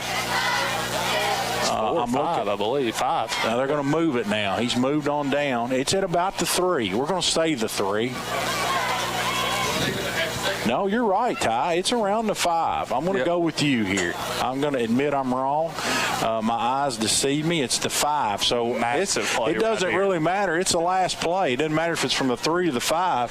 There's probably 3 going to be points. looking to Shirley here. He's 6'3", big target. Indians going to call timeout probably. Adair County going to call timeout. And they're going to talk about what they're going to do. Can't forget about Mason Estes in the backfield here. You got to watch out for the quarterback. Yeah, really, if you're Adair County, you don't know what to do because there's one play, regardless if you throw it or run it. Estes is a good runner from that quarterback position. We've seen him run up inside, like similar to Lane, with some quarterback draw stuff. So, Ty, how do you play it if you're Coach Cross? Well, I think you're going to go out in a 4-3, and I think you've got pretty good one-on-one coverage. I think Lane Grant's in and Solomon Stonebreaker are the 2 cornerbacks. I would probably say you're going to see press man right here to try to throw off maybe a fade route to the end zone or a little corner route to Ben Shirley, the big receiver. But you've also got to think about Byron Kirkland Lundy. I think that's who Lane Grant's matched up with. He's a good jump ball candidate in the corner. So. I'll tell you what I'm going to do. I'm going to go against that. I'm going to say run. I'm going to say they're going to run it either with Estes or See, that's why I think we come out in the 4-3, though, because you'll have 3 linebackers to focus on the quarterback. I don't think it's not going to be a running back run. It's definitely not because it's empty backfield now. 3 wide receivers to the left. Estes is in the gun. And now Metcalfe. Adair's going to call another one. You know, we can't take them with us. It's 3.4 seconds, and Coach Stonebreaker wants to get his guys lined up. Whether that's Coach Stonebreaker or Coach Cross, you got to give those guys credit. They're doing everything they can to communicate to his players how he wants to play this. And right there, I think they switched up personnel. Metcalfe County did, and Keegan Williams came out in a tight end set, and I think he didn't like that matchup on one of his linebackers, so that's why he called that timeout there. He wanted to get the right matchup. If I'm a bet man, here's why I'm saying they run it. I just don't think Estes looks as comfortable throwing the football. They're a predominantly run team. I look for this to be some kind of RPO where he keeps it. Hard to say. Yeah, we'll see. If it could be an RPO, but they're going to stay in that empty backfield shotgun set. Byron Kirkland Lundy. Watch the fade to Kirkland Lundy at the top of the screen. He's in the gun. Like we're on TV. He's going to run it to the right side. Here's that quarterback run, and he gets in. we called 2 timeouts and he didn't get touched. It was a great play call. It was just a quarterback sneak, just a single wing look. He just runs it around between. We lost contain over there. Actually, cut it in between the defensive end and the tackle, and big hole there. And Metcalfe County gets on the board here as the horn sounds. Yeah, and Coach Harbison just played the numbers game there, loaded up 3 wide receivers to the left, just ran a little quarterback sweep to the right, not enough guys over there, and Mason Estes runs it in for his 11th rushing touchdown of the year. Game on now, big play right there. Here's the snap. The kick's no good as Keegan Williams misses wide left, and that's going to do it for our first half. But the Indians, they do lead the Hornets 14-6 at the half. We're going to take a break of a couple minutes, and we'll have all the stats for you from our statistician Scott Bennett here on the Indian Radio Network. We'll be back. Have you injured yourself playing a sport or exercising? Sports medicine experts at TJ Regional Health are trained to get you back on the road to recovery. Whether you're dealing with sprains, fractures, knee and shoulder injuries, or other common injuries, our goal is to prevent illness and injury in active individuals of all ages and help prevent future problems to maximize your performance. Find out more at tjregionalhealth.org/rehab. Patients first, team always. TJ Rehabilitation Services. Everyone's talking about the easy way to do your banking. And the best part? It's free. The First and Farmers National Bank mobile banking app allows you the freedom to make the deposit right from your mobile device. While you're on the mobile app, you can also transfer money, pay your bills, and check your balance. If you haven't already, download the First and Farmers National Bank mobile app today. Just one more way we're putting you first. Deposit limits apply. Standard rates and fees may apply from your wireless carrier. First and Farmers National Bank, Equal Housing Lender, member FDIC. Jeffrey's Hardware, Wholesale, and Electric is one of the longest-standing businesses in Columbia, opening their doors in 1893. Jeffrey's Hardware and Wholesale Electric is more than just a general hardware store. They offer PPG paint and paint supplies, a wholesale electrical department, a complete line of plumbing supplies, and much more. Visit jeffreysupply.com or stop by the shop on Jamestown Street. Hi, this is Cameron Smith. I'm a Campbellsville High School graduate and a Lindsey Wilson College student. I'm well on my way to earning a degree in secondary education. At LWC, I've met new people, become involved on campus, and I have loved being part of the sports programs. Visit today and you will want to make Lindsey Wilson College your new home too. Call the admissions office at 270-384-8100 or email us at admissions@lindsey.edu. Do you have a business? Are you running for an office? Maybe you've just got a kid in sports. No matter what you've got going on in your life, Hot Print Screen Printing and Embroidery's got a service or product you need. We've got a large selection of pre-printed items available in our storefront that you can just walk in and buy anytime, including Adair County Indian shirts, Adair County band shirts, and Columbia, Kentucky apparel. So come on by and check out all the great services and products available at Hot Print Screen Printing and Embroidery, or call us anytime Monday through Friday from 8 a.m. till 4 p.m. Let us put our experience to work for you. Everyone's talking about the easy way to do your banking. And the best part? It's free. The First and Farmers National Bank mobile banking app allows you the freedom to make the deposit right from your mobile device. While you're on the mobile app, you can also transfer money, pay your bills, and check your balance. If you haven't already, download the First and Farmers National Bank mobile app today. Just one more way we're putting you first. Deposit limits apply. Standard rates and fees may apply from your wireless carrier. First and Farmers National Bank, Equal Housing Lender, member FDIC. This is Nick Fudge with United Citizens Bank. Whether it's your first loan or you've been banking for years, we are ready to be your bank. At UCB, we like to keep banking simple. We probably aren't the best at flashy ad campaigns or sales pitches, but we will always give you our best and stand behind our word. Stop by and see me at our Jamestown Street office or any of us at our other convenient locations. We want to be your bank, United Citizens Bank, Equal Housing Lender, member FDIC.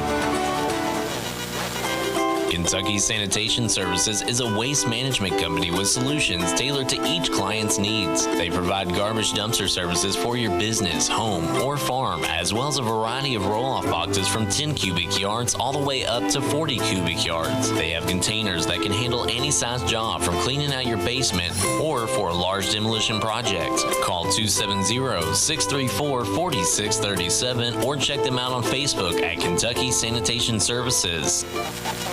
Have you injured yourself playing a sport or exercising? Sports medicine experts at TJ Regional Health are trained to get you back on the road to recovery. Whether you're dealing with sprains, fractures, knee and shoulder injuries, or other common injuries, our goal is to prevent illness and injury in active individuals of all ages and help prevent future problems to maximize your performance. Find out more at tjregionalhealth.org/rehab. Patients first, team always. TJ Rehabilitation Services.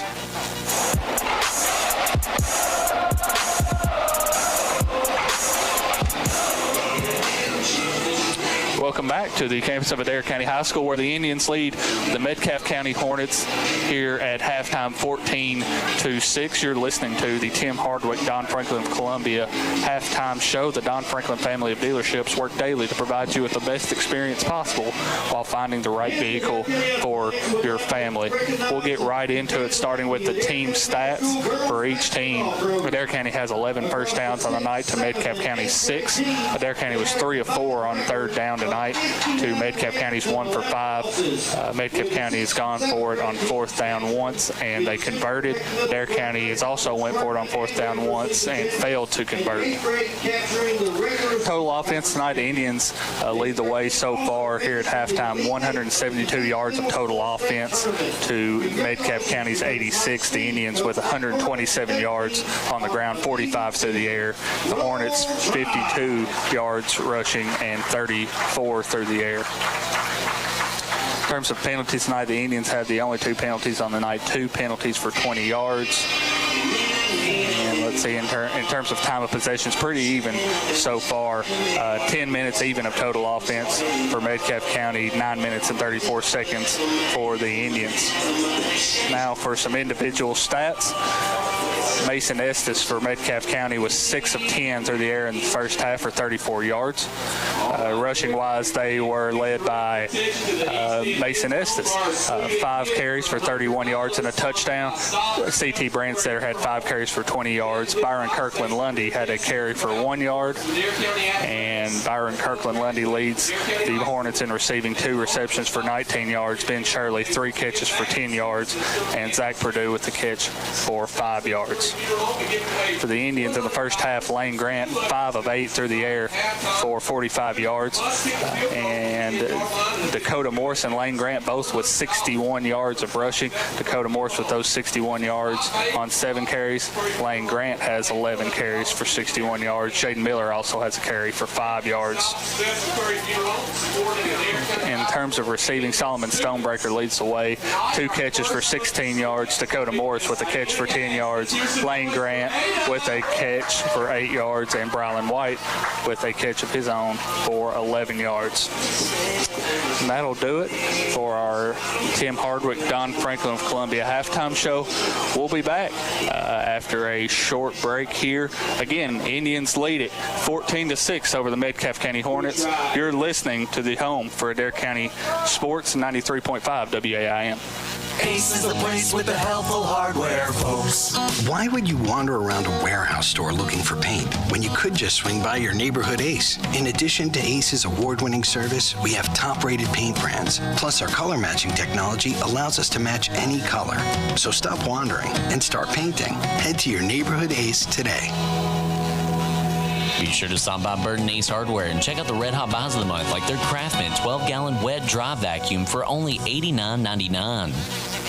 Everyone's talking about the easy way to do your banking. And the best part? It's free. The First & Farmers National Bank mobile banking app allows you the freedom to make the deposit right from your mobile device. While you're on the mobile app, you can also transfer money, pay your bills, and check your balance. If you haven't already, download the First & Farmers National Bank mobile app today. Just one more way we're putting you first. Deposit limits apply. Standard rates and fees may apply from your wireless carrier. First & Farmers National Bank, Equal Housing Lender, member FDIC.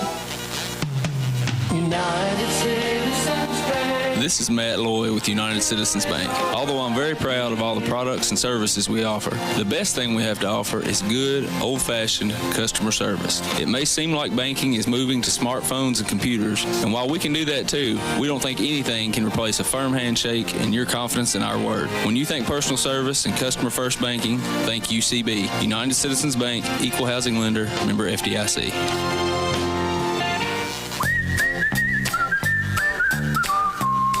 Ace Hardware is the only national retailer that carries Benjamin Moore paint.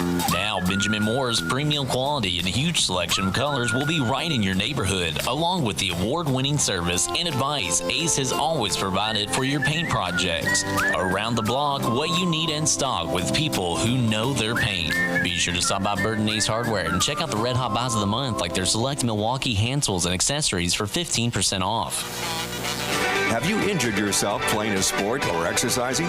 Sports medicine experts at TJ Regional Health are trained to get you back on the road to recovery, whether you're dealing with sprains, fractures, knee and shoulder injuries, or other common injuries. Our goal is to prevent illness and injury in active individuals of all ages and help prevent future problems to maximize your performance. Find out more at tjregionalhealth.org/rehab. Patients first, team always. TJ Rehabilitation Services. Everyone's talking about the easy way to do your banking. And the best part? It's free. The First and Farmers National Bank mobile banking app allows you the freedom to make the deposit right from your mobile device. While you're on the mobile app, you can also transfer money, pay your bills, and check your balance. If you haven't already, download the First and Farmers National Bank mobile app today. Just one more way we're putting you first. Deposit limits apply. Standard rates and fees may apply from your wireless carrier. First and Farmers National Bank, Equal Housing Lender, member FDIC. Jeffrey's Hardware, Wholesale, and Electric is one of the longest-standing businesses in Columbia, opening their doors in 1893. Jeffrey's Hardware and Wholesale Electric is more than just a general hardware store. They offer PPG paint and paint supplies, a wholesale electrical department, a complete line of plumbing supplies, and much more. Visit jeffreysupply.com or stop by the shop on Jamestown Street. Hi, this is Cameron Smith. I'm a Campbellsville High School graduate and a Lindsey Wilson College student. I'm well on my way to earning a degree in secondary education. At LWC, I've met new people, become involved on campus, and I have loved being part of the sports programs. Visit today and you will want to make Lindsey Wilson College your new home too.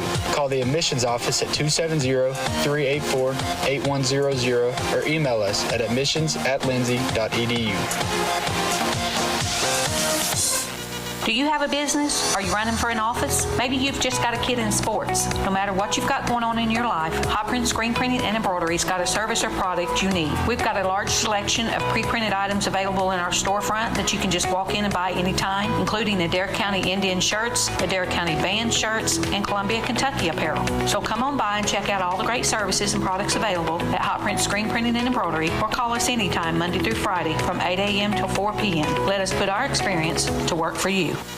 Everyone's talking about the easy way to do your banking. And the best part? It's free. The First and Farmers National Bank mobile banking app allows you the freedom to make the deposit right from your mobile device. While you're on the mobile app, you can also transfer money, pay your bills, and check your balance. If you haven't already, download the First and Farmers National Bank mobile app today. Just one more way we're putting you first. Deposit limits apply. Standard rates and fees may apply from your wireless carrier. First and Farmers National Bank, Equal Housing Lender, member FDIC.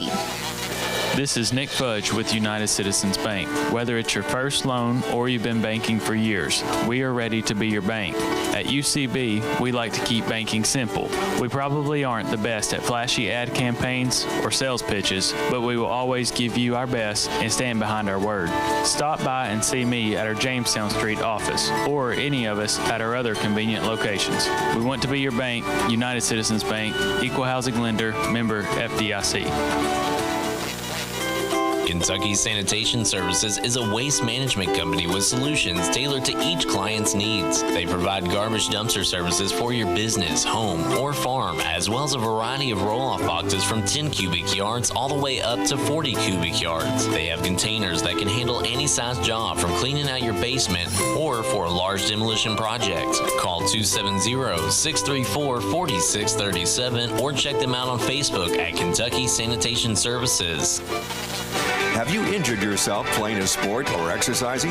Sports medicine experts at TJ Regional Health are trained to get you back on the road to recovery, whether you're dealing with sprains, fractures, knee and shoulder injuries, or other common injuries. Our goal is to prevent illness and injury in active individuals of all ages and help prevent future problems to maximize your performance. Find out more at tjregionalhealth.org/rehab. Patients first, team always. TJ Rehabilitation Services. Ace is the place with the helpful hardware, folks. Why would you wander around a warehouse store looking for paint when you could just swing by your neighborhood Ace? In addition to Ace's award-winning service, we have top-rated paint brands. Plus, our color matching technology allows us to match any color. So stop wandering and start painting. Head to your neighborhood Ace today. Be sure to stop by Bird and Ace Hardware and check out the Red Hot Buys of the Month, like their Craftsman 12-gallon wet dry vacuum for only $89.99.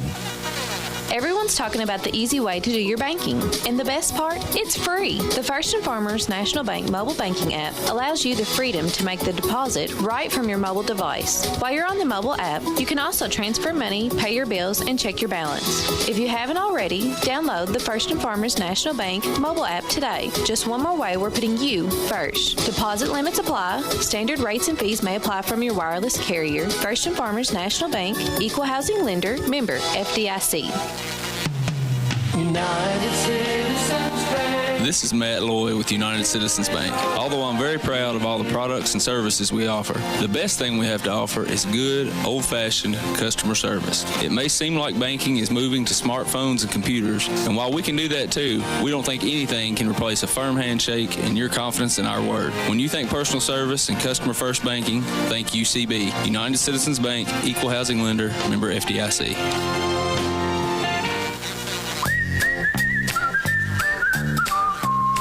Ace Hardware is the only national retailer that carries Benjamin Moore paint. Now, Benjamin Moore's premium quality and huge selection of colors will be right in your neighborhood, along with the award-winning service and advice Ace has always provided for your paint projects. Around the block, what you need in stock with people who know their paint. Be sure to stop by Bird and Ace Hardware and check out the Red Hot Buys of the Month, like their select Milwaukee hand tools and accessories for 15% off. Have you injured yourself playing a sport or exercising? Sports medicine experts at TJ Regional Health are trained to get you back on the road to recovery, whether you're dealing with sprains, fractures, knee and shoulder injuries, or other common injuries. Our goal is to prevent illness and injury in active individuals of all ages and help prevent future problems to maximize your performance. Find out more at tjregionalhealth.org/rehab. Patients first, team always. TJ Rehabilitation Services. Everyone's talking about the easy way to do your banking. And the best part? It's free. The First and Farmers National Bank mobile banking app allows you the freedom to make the deposit right from your mobile device. While you're on the mobile app, you can also transfer money, pay your bills, and check your balance. If you haven't already, download the First and Farmers National Bank mobile app today. Just one more way we're putting you first. Deposit limits apply. Standard rates and fees may apply from your wireless carrier. First and Farmers National Bank, Equal Housing Lender, member FDIC.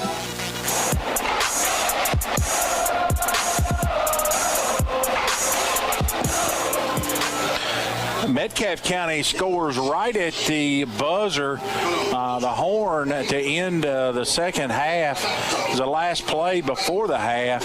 They score on a run by Estes, quarterback run. Missed the extra point, Ty, but really kind of turns the tide of this game. You kind of felt like, even though the score is only 14-0, the Indians had kind of dominated that half. Then all of a sudden, this late score, we got a one-score game, and But you have to be pleased with how the Indians played. Yeah, and I mean it's just a tough way to end the half. You can't really fault us. I mean, we didn't do anything really, out of pocket to get them down there. They earned their way down there, and just a great play call by Coach Harbison, Metcalfe County there. And football's a momentum game. Metcalfe County's got some great momentum going in the second half, and they'll receive the second half kickoff. And all of you all that are watching us on YouTube, that's WAIN. Just search WAIN on YouTube. We want to thank our sponsor, First and Farmers National Bank, banking that's reliably simple. Check out all their services on the website, firstandfarmers.com, as the kick goes out of bounds by Lane Grant, and Metcalfe County will take it at the 35-yard line. Ty, before we get started here, Lindsay, a big game tomorrow. They travel to Georgetown. Yeah, kind of like Dakota Morris. They're playing against their former head coach, national championship winner Chris Oliver, coaching at Georgetown College now. And a big one. Both teams coming in, playing really well. Coach Oliver's got Georgetown's offense rolling. Put up some big numbers last week, and we know all about Lindsay's running game. So it'll be a good one tomorrow. Both teams ranked in the top 10, so it'll be a battle. As I know Wells was lobbying. It was really a good idea on Sports Talk Wednesday night. Hey, come up to the Georgetown early Wilson game early afternoon, and then going to watch Kentucky and Tennessee tomorrow night. That'll be a good one, too, there at Kroger Field. First down. Two teams wearing blue and white going against rivals wearing orange tomorrow. So the first down carry for Metcalfe gains a yard. It'll be 2nd and 9, as that Indian defense, for the most part, played pretty well in that first half. They really put guys close to the line of scrimmage. Estes, straight back to throw. Here's that shovel pass to Kirkland Lundy. And great recognition. Fool me once, but don't fool me twice, as the Indians sniffed that one out. Blake White, I think, was in on that one. Marcus Crowdis, Trevez Taylor, the whole Indians D-line, really great job of trailing that play and getting hands on Byron Kirkland Lundy before he could get going. Give Coach Cross a lot of credit. I think his defenses really came out here with a good game plan tonight. They played well so far. They really looked, Adair County sometimes loses their concentration, but they seem to really be locked in tonight with the play calls from the sideline, just helping each other out. Indians done a great job so far limiting the Hornets on third down tonight. Hopefully that continues right here. 3rd and 9. And get you a punt right here. Here's Estes. He rolls to his right, looks down the field. Oh, and my goodness. It's overthrown and almost picked off. I believe that's Lacey. Jacob Lacey. He had a hand on it. I think he turned around late and just threw his hand up, and the ball hit him right in that hand. He couldn't get the other hand to squeeze it. So it's going to be a punt situation for Metcalfe County. It'd be a great time for Solomon Stonebreaker to break one right here, John. Keegan Williams. Yeah, and Williams has not had much height on his punts. Let's see if Solomon gets an opportunity here in the return game. A couple subpar snaps, too, on putts tonight. There's a good snap, Williams. And a good punt. It's a angled punt off to the right. Wow, what a bounce. Solomon's not going to get a chance to return it. As that's good discipline by Solomon, as ball goes out of bounds, and the Indians will take over about the 26-yard line. So a good punt right there by Williams. That's about 38 yards on that punt. So see if this Indians offense still got that groove they were in the first half. Not too many negative plays, if any. And they had did a pretty good job of running, keeping it on the ground with success. Metcalfe County, the one positive, they didn't really give up the big play in the first half, but they gave up a lot of chunk plays. The Indians methodically put together 2 drives, actually 3 drives. They got stopped on downs on the first one, but they have moved the football at will tonight. So at the 26, Grant, he's going to hand to Ryder Rogers this time, and Ryder almost had that big play as Kirkland Lundy trips him up, or else that would have been a touchdown. And Ryder with that good hole in behind Travez Taylor and Hayden Bennett on that left side, and the ball's all the way out to the 41-yard line. Give him 15 yards on that carry, and that's a Columbia Pharmacy first down. Coach Stonebreaker comes out the second half showing a little bit of a different look with Ryder Rogers on the backfield. He's got the second most rushing touchdowns behind Lane Grant on the year. And hopefully Dakota Morris isn't hurt. He had a really good first half. I'm kind of surprised he's not back there right now. Here's Grant. Takes a snap. They're going to hand it to Rogers again, and he just bullies his way right in behind the right guard and tackle for a couple yards. Give him 3 yards. It'll be 2nd and 7. Stopped by the interior line of that Metcalfe County defense. Anchored by big number 72, Trey Brandstetter, playing defensive end on this side, and he's quite a man over there, Ty. Yeah, the big defensive line for the Hornets, 6'3", 265, 6'1", 285, and Tyler Bibbert, 6'1", 280. So Adair County a little bit late getting the play called here, as the back judge has now raised his hand. Indians are in the gun. Here's a snap. They do get the play off, and Ryder Rogers gets a good gain, and he's tackled right at the sticks. It'll depend on the mark right at midfield. So they go ahead, and since it's second down, go ahead and move the chains. Ryder Rogers with a good hard run. They move the chains. It'll be first down, Indians.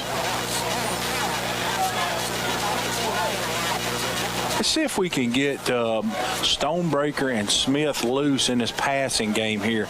I think what you're seeing, Ty, is Metcalfe County, with the defensive looks they're giving, Stonebreaker's taking what they're giving him, which is chunk plays in the run game. See, that's where I disagree with you, John, on the play call. And keep it on the ground. If it's working for you, you've got an 8-point lead here. Clock's running. Watch out for an RPO here from Lane Grant. Here's a handoff to Rogers off the left side. Ryder, another good gain on first down. Coach Stonebreaker's going to take that first down 5-6 yard gain every time. You can't ask for nothing better, really. Yeah, that's what they're giving him into that front there in. 6 yards on first down. It'll be 2nd and 4. And we've seen Ryder Rogers come in here and really run the ball hard. And as big as that, as I was talking about the Hornets defensive line being, our offensive line's done a great job so far tonight. A lot of experience up front, 2 juniors, 3 seniors, and they're really making their presence known out there right now, getting a great push on pretty much every play. Grant's in the pistol as the back judge's hand goes up. We're going to cut it close on this one. 3, 2. Here's a snap. Gets a play off. Lane's going to run it. Quarterback draw. He's across the 40. Got the first down to the 39-yard line. That'll be a first down as Keegan Williams makes a tackle for the Hornets.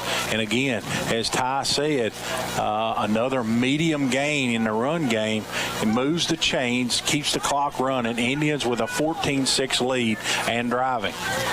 Yep, Indians taking all the time they can muster out of that play clock. I was scared they weren't going to get that one off, but they were able to hurry to the line and get that one snapped, and Lane did a great job picking up the first down. Cool. Blintz, he's in as that blocker in the up back position. Rogers is back there with Lane, 3 wide receivers, and they're going to hand it to Ryder. He's got another good gain across the 30, give him the 28-yard line, and that's going to be another first down at Adair County. That's a Columbia Pharmacy first down. And coaches on that Metcalfe County sideline just putting their hands up. They don't really know how to stop this right now, and it's just medium to it's just 6 to 10 yards every run. It seems like for the Indians right now. The Indians' number one rule of offense: stay in front of the chains. They've done that tonight. 6:15 to go. Grant, he's in the pistol. It's the same look. The snap's low. They're going to give it to Ryder, and he's going to get about 3 yards. Maybe more than that. It was more than 3. I think it was 5. Second effort takes him down close to the 20-yard line. They're going to give him 6 yards. It'll be 2nd and 4.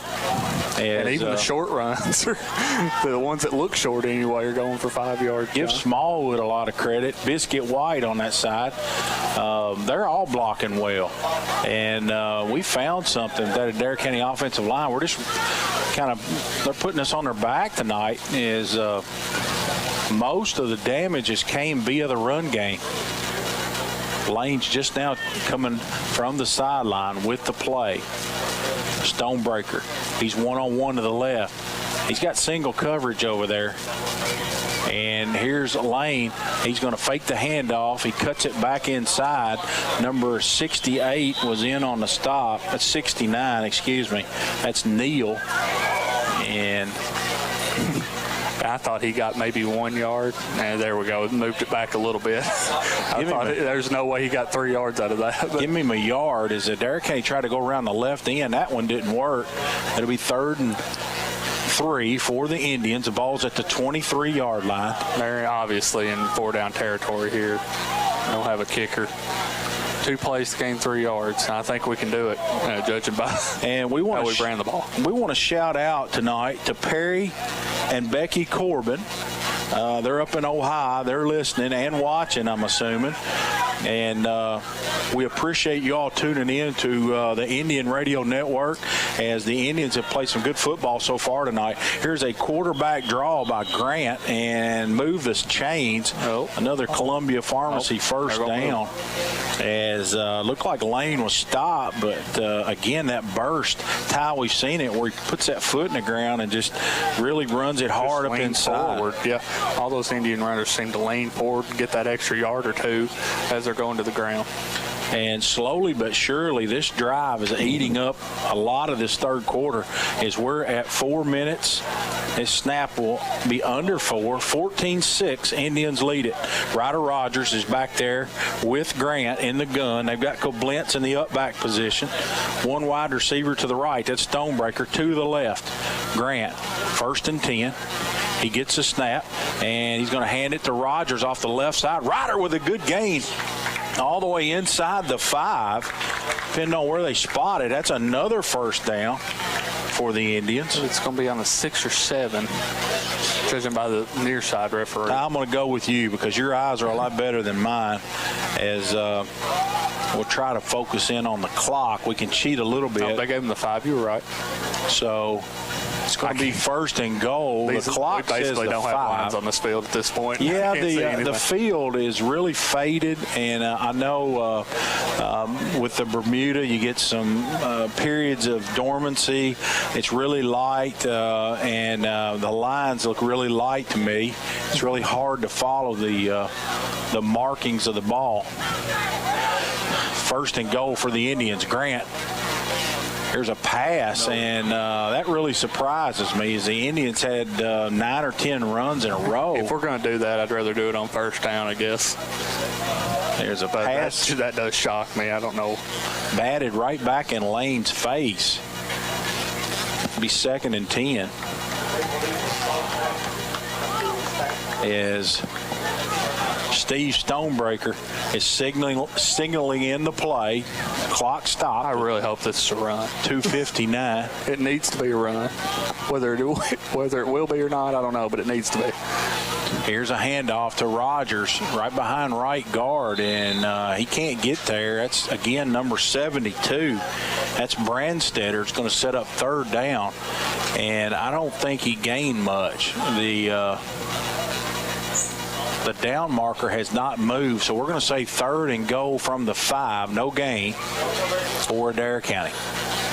Brandstetter, an integral part of that defensive line for the Hornets, leads the team 6 tackles for loss so far this year. And he's taking up a lot of space on that right side of the defensive line. How about a quarterback draw right here? 3rd and 5. Indians threatening. Grant catches it. And he's going to hand it off to Ryder Rogers up inside. Touchdown, Ryder Rogers. Right off tackle. And Ty, we saw a young man that really looked like he had a lot of balance and followed his blockers on that whole drive. Great vision shown by Ryder right there, especially on that run. And Indians getting back to what they do best after that pretty odd 1st down pass call. And that touchdown is brought to you by Breath of Grace Wellness, 11 years experience. Breath of Grace Wellness is honored to walk the journey with you. They offer individual, family, and group counseling from a faith-based perspective. Visit their website, breathofgracewellness.com. Ty, this two-pointer becomes pretty big because you're looking at a 14 versus a 16, which is 2 touchdowns and 2 twos. And it's good as Lane Grant runs it right up in behind his offensive line for the 2-point conversion. 22-6, Indians lead it on the Indian Radio Network. We'll be back in a minute for the kickoff with 2:14 to go here in the third. We'll be back. Jeffrey's Hardware, Wholesale, and Electric is one of the longest-standing businesses in Columbia, opening their doors in 1893. Jeffrey's Hardware and Wholesale Electric is more than just a general hardware store. They offer PPG paint and paint supplies, a wholesale electrical department, a complete line of plumbing supplies, and much more. Visit jeffreysupply.com or stop by the shop on Jamestown Street. Hi, this is Cameron Smith. I'm a Campbellsville High School graduate and a Lindsey Wilson College student. I'm well on my way to earning a degree in secondary education. At LWC, I've met new people, become involved on campus, and I have loved being part of the sports programs. Visit today and you will want to make Lindsey Wilson College your new home too. Call the admissions office at 270-384-8100 or email us at admissions@lindsey.edu.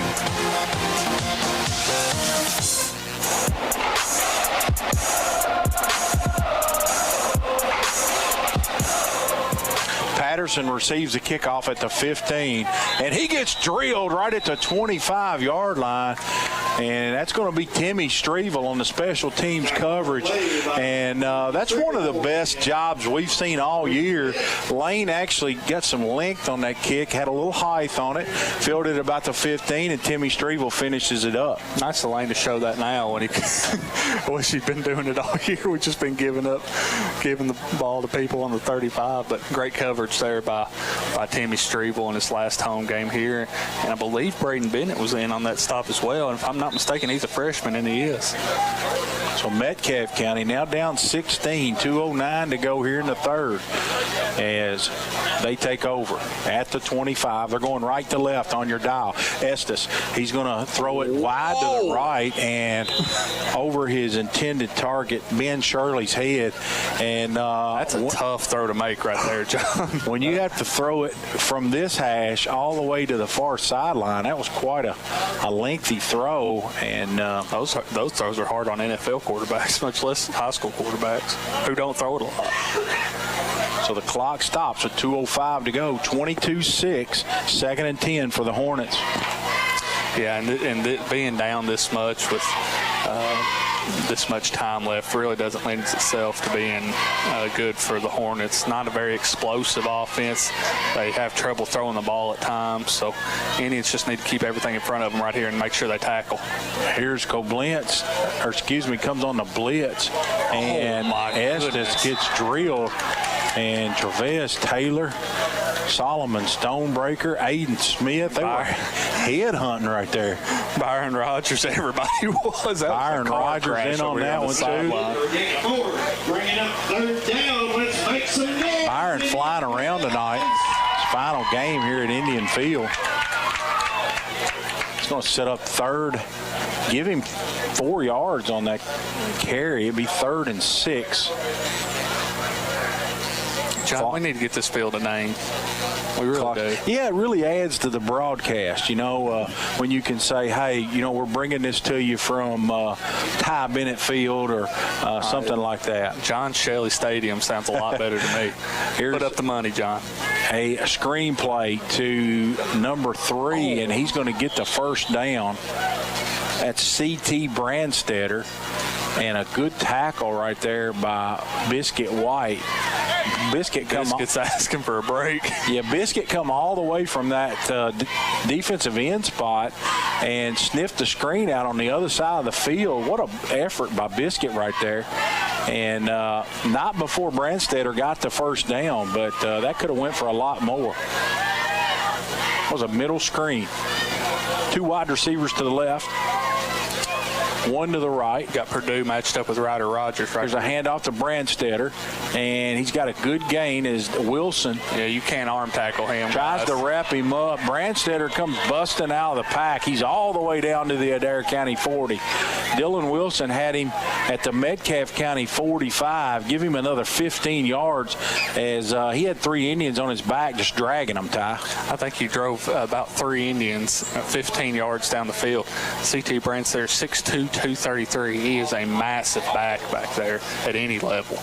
And you cannot arm tackle. And there was a whole lot of arm tackling going on by that front seven for the Indians right there.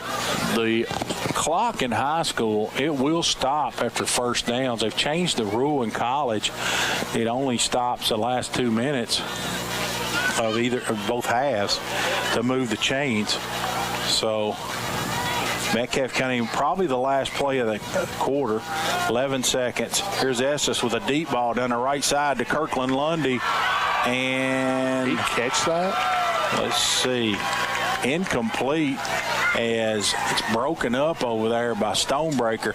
And, you know, that's one of those deals there that Solomon, Ty, it looked like Lundy might have had that football and Stonebreaker just pulled that arm away. You got to come down and regain possession through the catch, through the ground, and he pulled that arm away. What a great second effort. Yeah, just a great matchup over there, fun matchup to watch, and a great throw there by Mason Estes. Just a great play by Solomon Stonebreaker to break up that pass. There's still 2.3 seconds to go here in this third quarter. Shirley split out to the left. And here's a lead draw. Got a tackle. And the quarterback's going to go for a big gain. Aiden Smith's going to wrap him up. Not before he gets inside the 30-yard line, and that's going to do it for the third quarter. So when we come back, Metcalfe County driving, Indians up 22-6 on the Indian Radio Network. We'll be back for the fourth and final quarter on 93.5 Hot Country. Do you have a business? Are you running for an office? Maybe you've just got a kid in sports. No matter what you've got going on in your life, Hot Print Screen Printing and Embroidery's got a service or product you need. We've got a large selection of pre-printed items available in our storefront that you can just walk in and buy anytime, including Adair County Indian shirts, Adair County band shirts, and Columbia, Kentucky apparel. So come on by and check out all the great services and products available at Hot Print Screen Printing and Embroidery, or call us anytime Monday through Friday from 8 a.m. till 4 p.m. Let us put our experience to work for you.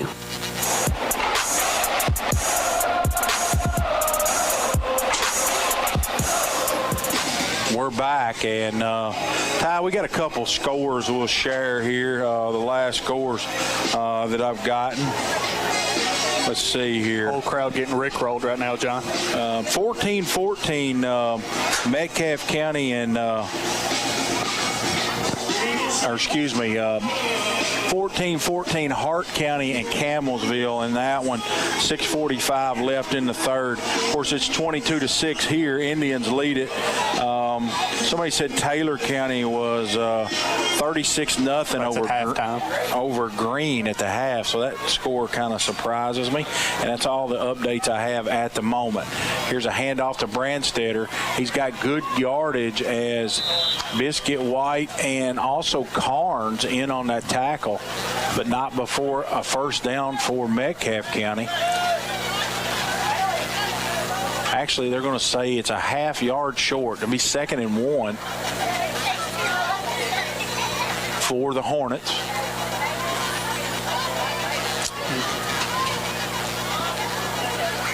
11-28 in counting. Football game not over. 2-score game. It's not, but you're not seeing a whole lot of, giddy up and go for Metcalfe County to be down 2 scores in the fourth quarter. I know it's just 2 scores, but still you're down and the clock's running. Metcalfe County almost facing a must-score situation right here. Here's Brandstetter as he gets drilled by Timmy Strevel. It's going to be enough for the first. Give him a first down, but on a short gain. Timmy does a good job right there. Delivered a blow. Somebody had Brandstetter's feet, but Timmy delivered the blow up high. So the football's on the 20-yard line. 1st and 10 Hornets. Indians lead it 22-6 here on senior night. Ty, sorry about that. I'm used to it. Greenwood 14-6 over Union. That's the score we got. Indians will be playing Union County in the playoffs, and we'll be traveling to Morganfield next week. Here's Estes with a quarterback draw, and he's going in for a touchdown. That fooled everybody. Yeah, he faked the pitch. Perfection right there. Faked the pitch and almost worked as a counter play right off the left side. And Metcalfe County trails at 22-12, pinning the try. They've almost got to go for 2 to get this thing to within 8. So a big play right here. If the Indians stop this conversion, it'll still be a 2-score game. You got to think it's going to be some type of run here. Yeah. See if the Indians can stack the box. Let's see if we just bring a lot of pressure right here. Maybe some kind of run blitz, but they have done a really nice job, Ty, of getting that quarterback to the edge. Brandstetter, he's back there with Estes. Now he's in the gun. Drop straight back. He's going to throw it, and that's incomplete. That is a shocker to me. That really shocks me. Yep, it sure does. Intended for Ben Shirley, and that's big. As the Indians, retain a 10-point lead. We'll be back on the Indian Radio Network. Everyone's talking about the easy way to do your banking. And the best part? It's free. The First & Farmers National Bank mobile banking app allows you the freedom to make the deposit right from your mobile device. While you're on the mobile app, you can also transfer money, pay your bills, and check your balance. If you haven't already, download the First & Farmers National Bank mobile app today. Just one more way we're putting you first. Deposit limits apply. Standard rates and fees may apply from your wireless carrier. First & Farmers National Bank, Equal Housing Lender, member FDIC.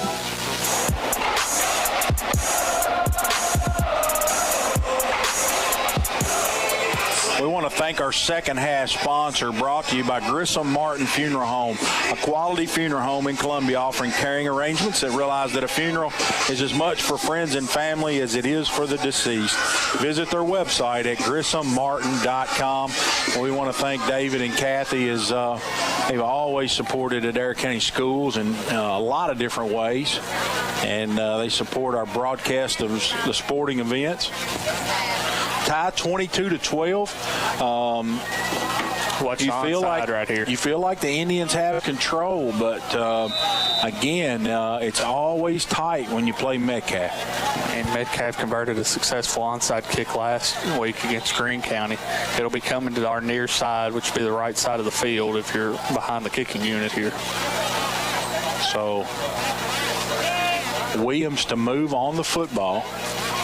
No, he does kick it deep, and he's kicked it over everybody's head out of the back of the end zone. Yeah, he had us fooled. I thought it was an onside kick. Let's just kick it through the back of the end zone. So Adair County's going to take over on their 25. Because you don't see that much, a touchback in high school, or at least not in this area. You don't see it much. I know there's some good kickers out there. And see if Adair County, one of those long methodical drives would be nice right here, Ty. Eat this clock up with 10:23 to go. Indians with a lot of success on the ground. I have a feeling they're going to keep it that way. Let's see what kind of defense. Metcalfe looks like they're in that 4-3 defense to try to stop the run right here. You're going to have a favorable matchup on a receiver somewhere on the field. So Coach Stonebreaker, that's one thing he does, is he will evaluate how Metcalfe County plays the box here. One deep safety, too. Looks like they got 4 down linemen and 4 linebackers. Here's a handoff up inside. Ryder Rogers keeps those feet going, and it's a good medium gain on first down. Give him 3, maybe 4 yards, and it'll be second down, as the clock's going to be under 10 when this one's snapped. 22-12, Indians lead it. Timeouts tonight brought to you by Kane Napa Auto Parts. They're your source for quality automotive parts for your car or truck. They have stick tools, equipment, and many other items for cars, heavy-duty trucks, boats, RVs, and tractors. And Lane Grant, again, Ty, I'm going to lobby for the play clocks. Lane is now having to rely on looking at this official, which is about 30 yards away, to hold his hand up because we don't have play clocks to help the quarterback. Here's a handoff to Rogers up inside, and he's going to be really close to the first down. He's going to be about a yard short. It's going to be 3rd and a yard. And in Adair County, Ty, this is a perfect situation when you lobby for the clocks because the Indians are trying to milk the clock here. Yeah, and, John, forgive me for being distracted in a really serious situation for the Indians right here, but getting distracted by the bubbles flying on the field from the student section. I thought I was seeing stuff a minute ago. I never really was a kiddie bubble, blowing the bubbles. I never did really. I learned at a very young age how to blow a bubble with bubble gum, but these are Dunbar will love this. There's a bubble blowing double baby somewhere in the student section. It's really distracting. Lane Grant around left hand. He cuts it back inside. He's got one man to beat. Gone. He's at the 50. Gone. He's at the 40. He might go. Lane's at the 30, 20, 10, 5, touchdown. There goes that man, John. 19 times now. Wow. As 71 yards on, it was 3rd and short, 3rd and a yard.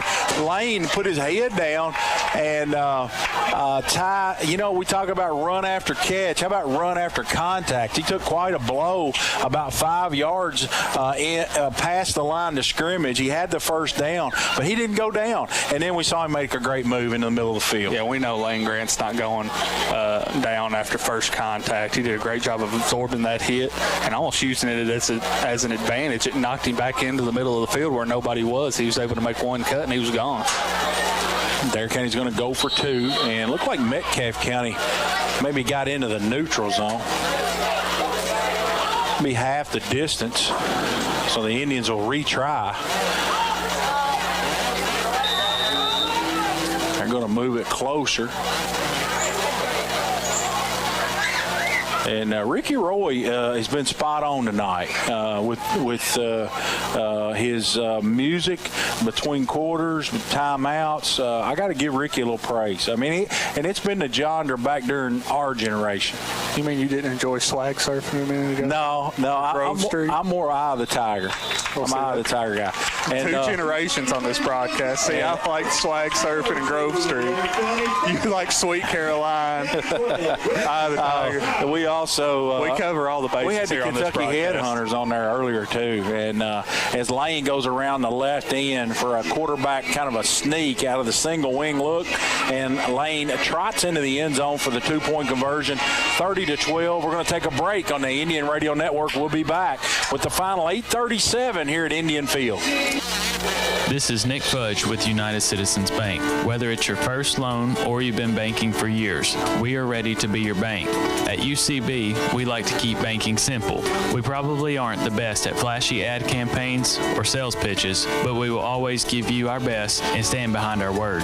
Stop by and see me at our Jamestown Street office or any of us at our other convenient locations. We want to be your bank, United Citizens Bank, Equal Housing Lender, member FDIC.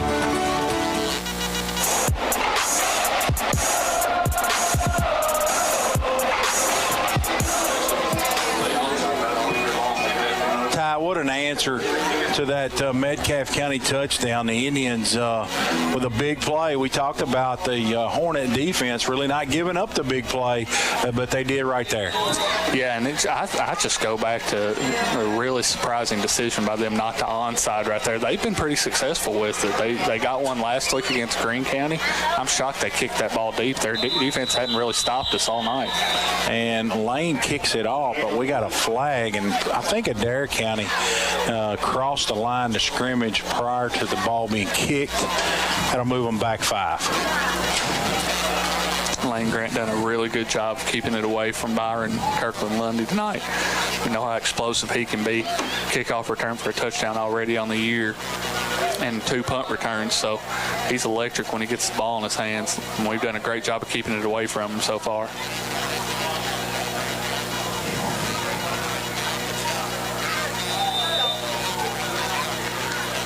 So Lane's going to kick off from his 35. And here's a low line drive to Kirkland Lundy. And Lundy is weaving his way through traffic, and he gets knocked down. Let's see who gets the tackle there. It's Solomon Stonebreaker. And it's going to be close to the 42-yard line. So Metcalfe takes over, down 30-12, Ty Bennett. Yeah, and they're going to be out of their comfort zone here. They're going to have to start putting it through the air. And we've seen the Indians defense tied for fourth most interceptions in the state, regardless of class. So we've got some ball hawks back there in the secondary. And Metcalfe County, if they're going to go through the air, they got to be really careful. So we got a penalty. And that would have been a block in the back on Metcalfe County. So I think it was a hold. A hold, okay. It's going to be back to the 33-yard line. 8:30 to go, and that Indian defense looks to stiffen. I think the Indians get one more stop. Ty, this one's over.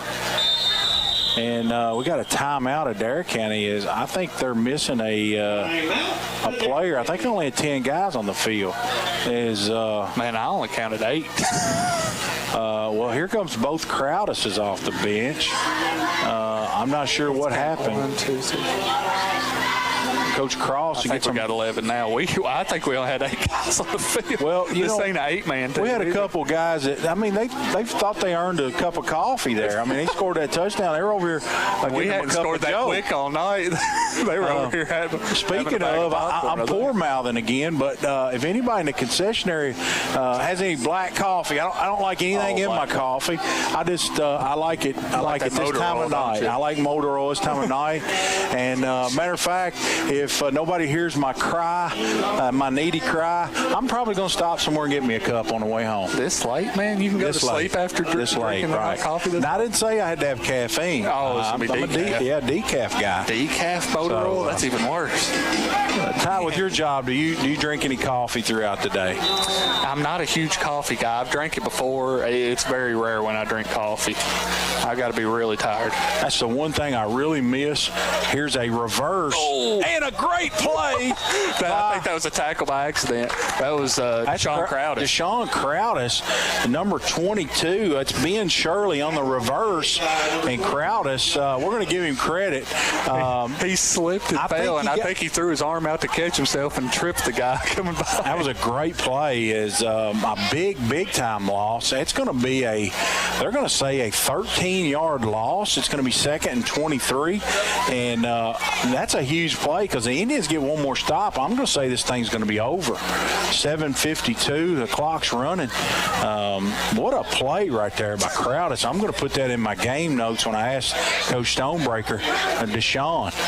Here's a snap. Estes rolls out to his left. He's looking to throw against the grain, and he does. Nice play. A great play. Got a late flag in the back. We got a late hit on the quarterback. Byron Rogers. He's hurt, too. Byron Rogers has been flagged for a late hit on the quarterback. That's not what you want to say if you're Metcalfe County. Estes has not gotten up, and we just hope he's okay. We're going to take a break while we figure this out with the injured player here on the Indian Radio Network. We'll be back. Kentucky Sanitation Services is a waste management company with solutions tailored to each client's needs. They provide garbage dumpster services for your business, home, or farm, as well as a variety of roll-off boxes from 10 cubic yards all the way up to 40 cubic yards. They have containers that can handle any size job, from cleaning out your basement or for a large demolition project. Call 270-634-4637 or check them out on Facebook at Kentucky Sanitation Services. Have you injured yourself playing a sport or exercising? Sports medicine experts at TJ Regional Health are trained to get you back on the road to recovery, whether you're dealing with sprains, fractures, knee and shoulder injuries, or other common injuries. Our goal is to prevent illness and injury in active individuals of all ages and help prevent future problems to maximize your performance. Find out more at tjregionalhealth.org/rehab. Patients first, team always. TJ Rehabilitation Services. Ace is the place with the helpful hardware, folks. Why would you wander around a warehouse store looking for paint when you could just swing by your neighborhood Ace? In addition to Ace's award-winning service, we have top-rated paint brands. Plus, our color matching technology allows us to match any color. So stop wandering and start painting. Head to your neighborhood Ace today. Be sure to stop by Burton Ace Hardware and check out the Red Hot Buys of the month, like their Craftsman 12-gallon wet dry vacuum for only $89.99.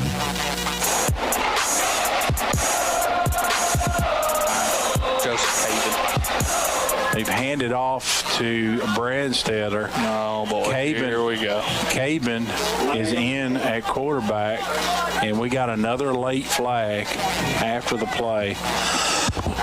And it's unsportsmanlike on Adair County. And just when I started to really compliment the concentration level, we see a late hit, which knocks a quarterback out.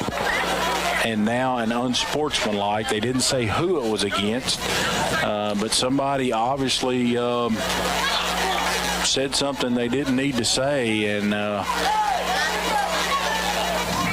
it looks like the young man that just got subbed for is the guilty party, but we won't make any accusations, as I don't think. It could have been a lot of different people. It was somewhere on the far side of the field. So 6:39 to go. Move it 15 more yards up to midfield. And Cobbin, he goes for no gain. Number 9 for Metcalfe County. Caven, Joseph Caven, he's backup quarterback on the year. Hasn't got a whole lot of playing time. 1 or 4 through the air for 4 yards on the season. And he's also got 2 rushes and has lost 14 yards. You really hate to see that with especially with the playoffs coming up next year. They can make some noise in those playoffs. I believe they play either Bethlehem or Washington County, I believe. I'm not sure. So Joseph Caven's in at quarterback. Branstetter's at the running back position. Caven, he dropped straight back to throw. There's a good ball. Nice pass. That's incomplete. And good coverage by the Indians right there. Third down. Let's make some noise, Indian fans. Got to avoid a silly penalty right here, guys. That's Stonebreaker in on the coverage right there. Stallman's had a really steady ball game tonight on both sides of the ball. He had the huge outburst last week, 5 catches for 240 yards. Adair County's kept it predominantly on the ground tonight. Hadn't had many opportunities in the pass game, but been locked down in that corner position tonight. 3 wide receivers to the right. Caven. He's got Branstetter back there with him.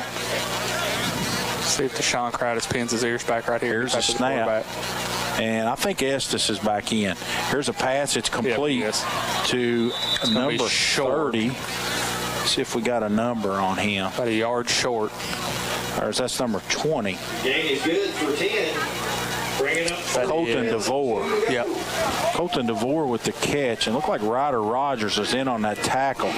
And it's just short of the line to gain. It's going to be 4th down as they play the Jaws theme, Ty. And that's back in the 70s, too. That's more your time. I tell you what, my wife and I were watching Jaws here not long ago, and I actually got scared. I had to scoot over because I was afraid that shark was going to get me. Here's a handoff around left end. Try to get you a number, a 1st down gain, a great run. That was Mason Estes on the carry, John. No, this is the quarterback. Mason Estes is back in the game. And good to see him back in. He took quite a shot on that play, but gains a 1st down. I like the Jaws thing, though, is, you're indicating your defense on 4th down. I like that. It's kind of similar to what they play at Kroger Field on 4th down, trying to kind of get the defense riled up. Sometimes our defense don't need to be riled up. I think maybe we should play some smooth jazz on 3rd down. I'm going way back, but I remember I was a young high schooler when that movie came out, maybe even middle school, Somebody had to help me with when Jaws actually came to the theater. But we missed him. We missed him twice. Scrambles, and he's still on his feet. A great second effort by Estes. He's going to be down. Deshaun Crowd has finally made the stop. I see a helmet land on the field. All that running for 2 yards. Somebody's helmet came off. They'll have to come out for a play, and it was the quarterback. It was Mason Estes' helmet that came off, so he'll have to come out for a play. I want to say hello to Whitney Moran tonight. She's listening to the broadcast. And all that running right there, Ty, I mean, what an effort by Estes. He goes out. We think he's hurt, but that's really good to see. He looks like he's moving quite well. As second down and 12 with 3:33 to go. Quarterback straight back to throw. Estes, he's got all day. He's going to roll to his right. He looks deep down the field. Now he's going to tuck it and run. And Crowdis had a shot. He missed him. And looked like that was caving on the run. Estes had to come out because his helmet came off. That was the backup quarterback. It's number 42 for the Indians made that tackle. 42 Zanotti. Andrew Zanotti. And it give him 4 yards. It'll be 3rd and 9 for the Hornets with 2:54 to go. Barring an utter collapse, the Indians are going to win their 7th game of the year. They're 3 scores in front, 30-12.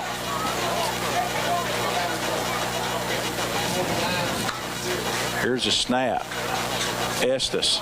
Here's an out pattern that's complete to number 2. That's Purdue. And it's going to be just short of the line to gain. It'll be 4th and 3. Ty, turned into a beautiful evening. It kind of started off with a light rain, kind of a breeze blowing, and now it's kind of all blown out of here. And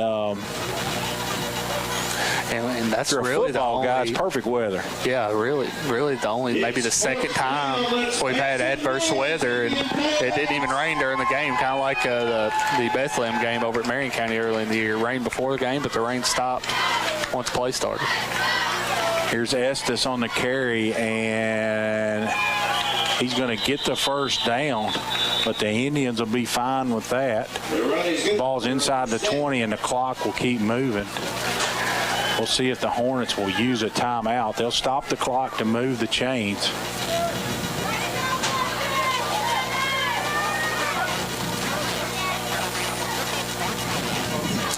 Let's finish this drive right here, guys. We got listeners tonight in Ohio, Ty. We got listeners in Tennessee. I got some really really close friends in Memphis listening tonight. You know, it's good to have people with the internet. It's wild. Here's a great tackle by... Oh, that's got to be on them. Number 53 for the Indians. That's Marcus Crowdis. He got shoved after the play. He didn't do a thing. He needs to back up and stop talking, though.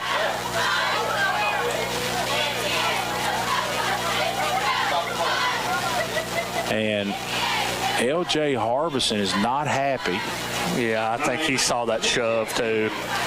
He calls timeout, and he's going to get his team together here. 1:28 to go. And Ty, let's talk a little bit about next week. Long road trip. Breeders' Cup weekend. Breeders' Cup's Friday and Saturday. The World Thoroughbred Championships, they start on Friday. But we'll be on the road to not Morgantown, but Morganfield. Morgantown's a long enough trip. That's over an hour. Morganfield's 3.5, I believe. And, you know, we've got to really scope out our options on. We're kind of in a. Of course, I like to think Tompkinsville, Edmonton, and now Columbia's even got several options for barbecue. But you think you go down that way, you mentioned a Moonlight Barbecue. Yeah. You got Frederica Street there in Owensboro with several options. I'm going to be disappointed if we don't get a good meal. I'm just letting you know. Oh, we are. We are. We'll do our homework, Ty. We'll do our homework. And I'll tell you what else we'll do. We'll leave early enough, and I'll put an extra $20 bill in there. And I'll tell you what I'm going to do. I'm going to buy your supper. You don't have to do that. Yeah, I'm going to. Just as a thank you gesture, because I've had a really good time. Here's Estes, throws it deep into the end zone. Wow, what a touchdown. No. Oh, they're going to say he caught it. Did he not get a foot down? They're going to say he was out of the back of the end zone. His foot was on the sideline. I thought Ben Shirley had scored a touchdown, but they say incomplete. Apparently, according to our colleague Scott Bennett, right outside the press box door, they missed a hold somewhere. Yeah, somebody said they they grabbed a hold of us, but I'm not going to try to referee. But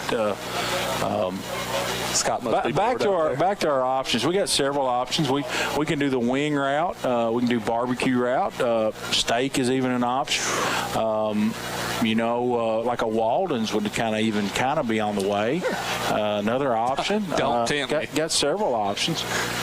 Is Estes back to throw, minute 32. He's going to run it off right tackle, and he gets hit hard. And try to see who was in on that. Koblenz was in on that tackle. And going to have a timeout, stop the clock. Metcalfe County, there's no quit in this bunch. They're going to try to punch one in here with a minute 23 to go. And see if one of these Indian seniors can make one last play in front of the home crowd. And we're going to send it back for a 30-second break on the Indian Radio Network. We'll be back. Everyone's talking about the easy way to do your banking. And the best part? It's free. The First & Farmers National Bank mobile banking app allows you the freedom to make the deposit right from your mobile device. While you're on the mobile app, you can also transfer money, pay your bills, and check your balance. If you haven't already, download the First & Farmers National Bank mobile app today. Just one more way we're putting you first. Deposit limits apply. Standard rates and fees may apply from your wireless carrier. First & Farmers National Bank, Equal Housing Lender, member FDIC.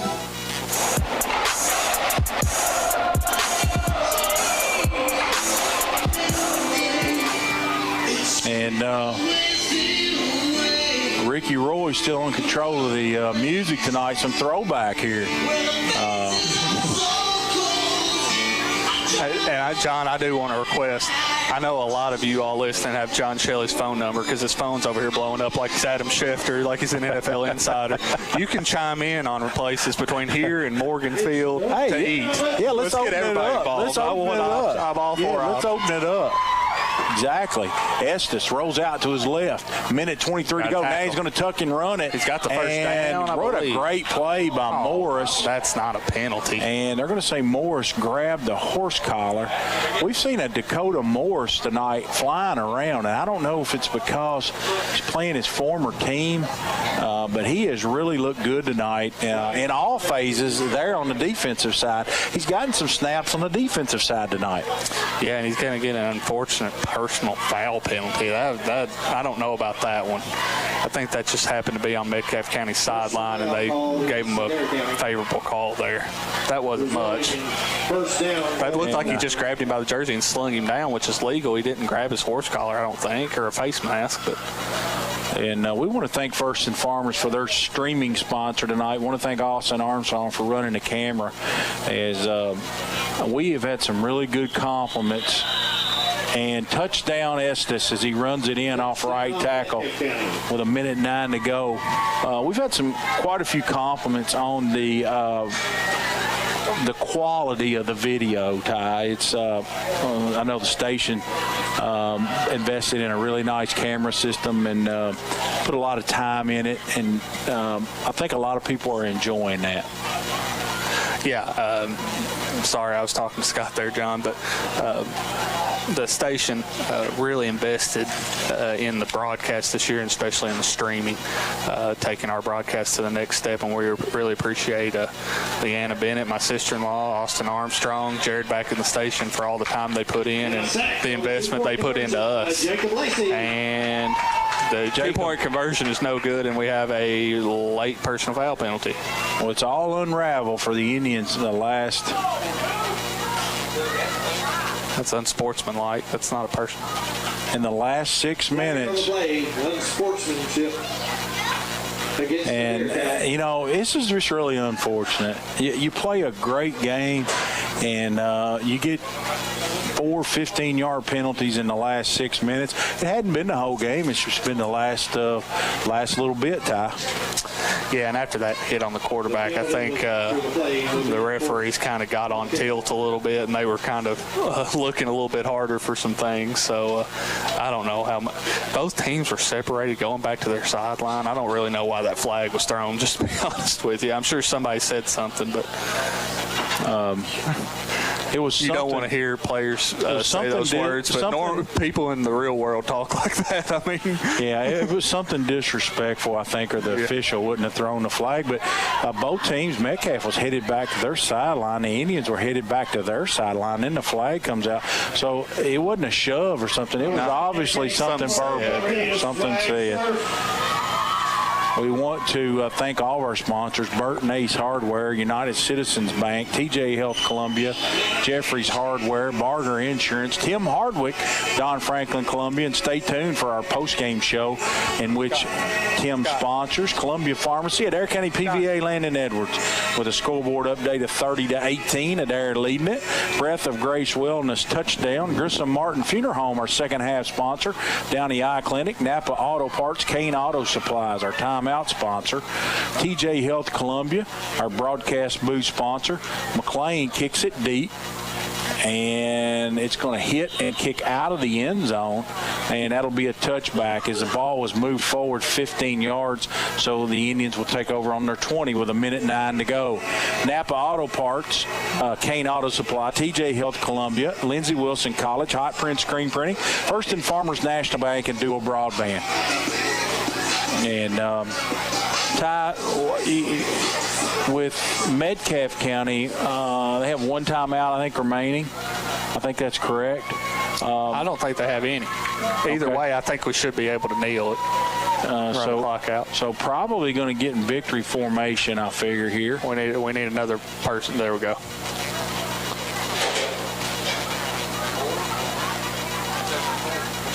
It looks like Adair County's going to get in victory formation. Yeah. I don't think Metcalfe has any timeouts left. So Adair County's going to take a knee, and this one's going to be over. I think they might have to take 2 right here. And a well-played game other than that last 4 or 5 minutes with that flurry of 15-yard penalties. Very impressed with the execution of the Indians' run game specifically. They didn't have to throw it much tonight, but really ran it effectively. Grant, he's on the knee, and that should do it. Yep. As both teams are going to shake hands, as the Indians are going to defeat Metcalfe County here on senior night 30-18. We're going to send it back for a 2-minute break on the Indian Radio Network, and Ty Bennett will have all the numbers for you here as far as stats, and we'll set the stage for the playoffs here on the post-game show, the Indian Radio Network.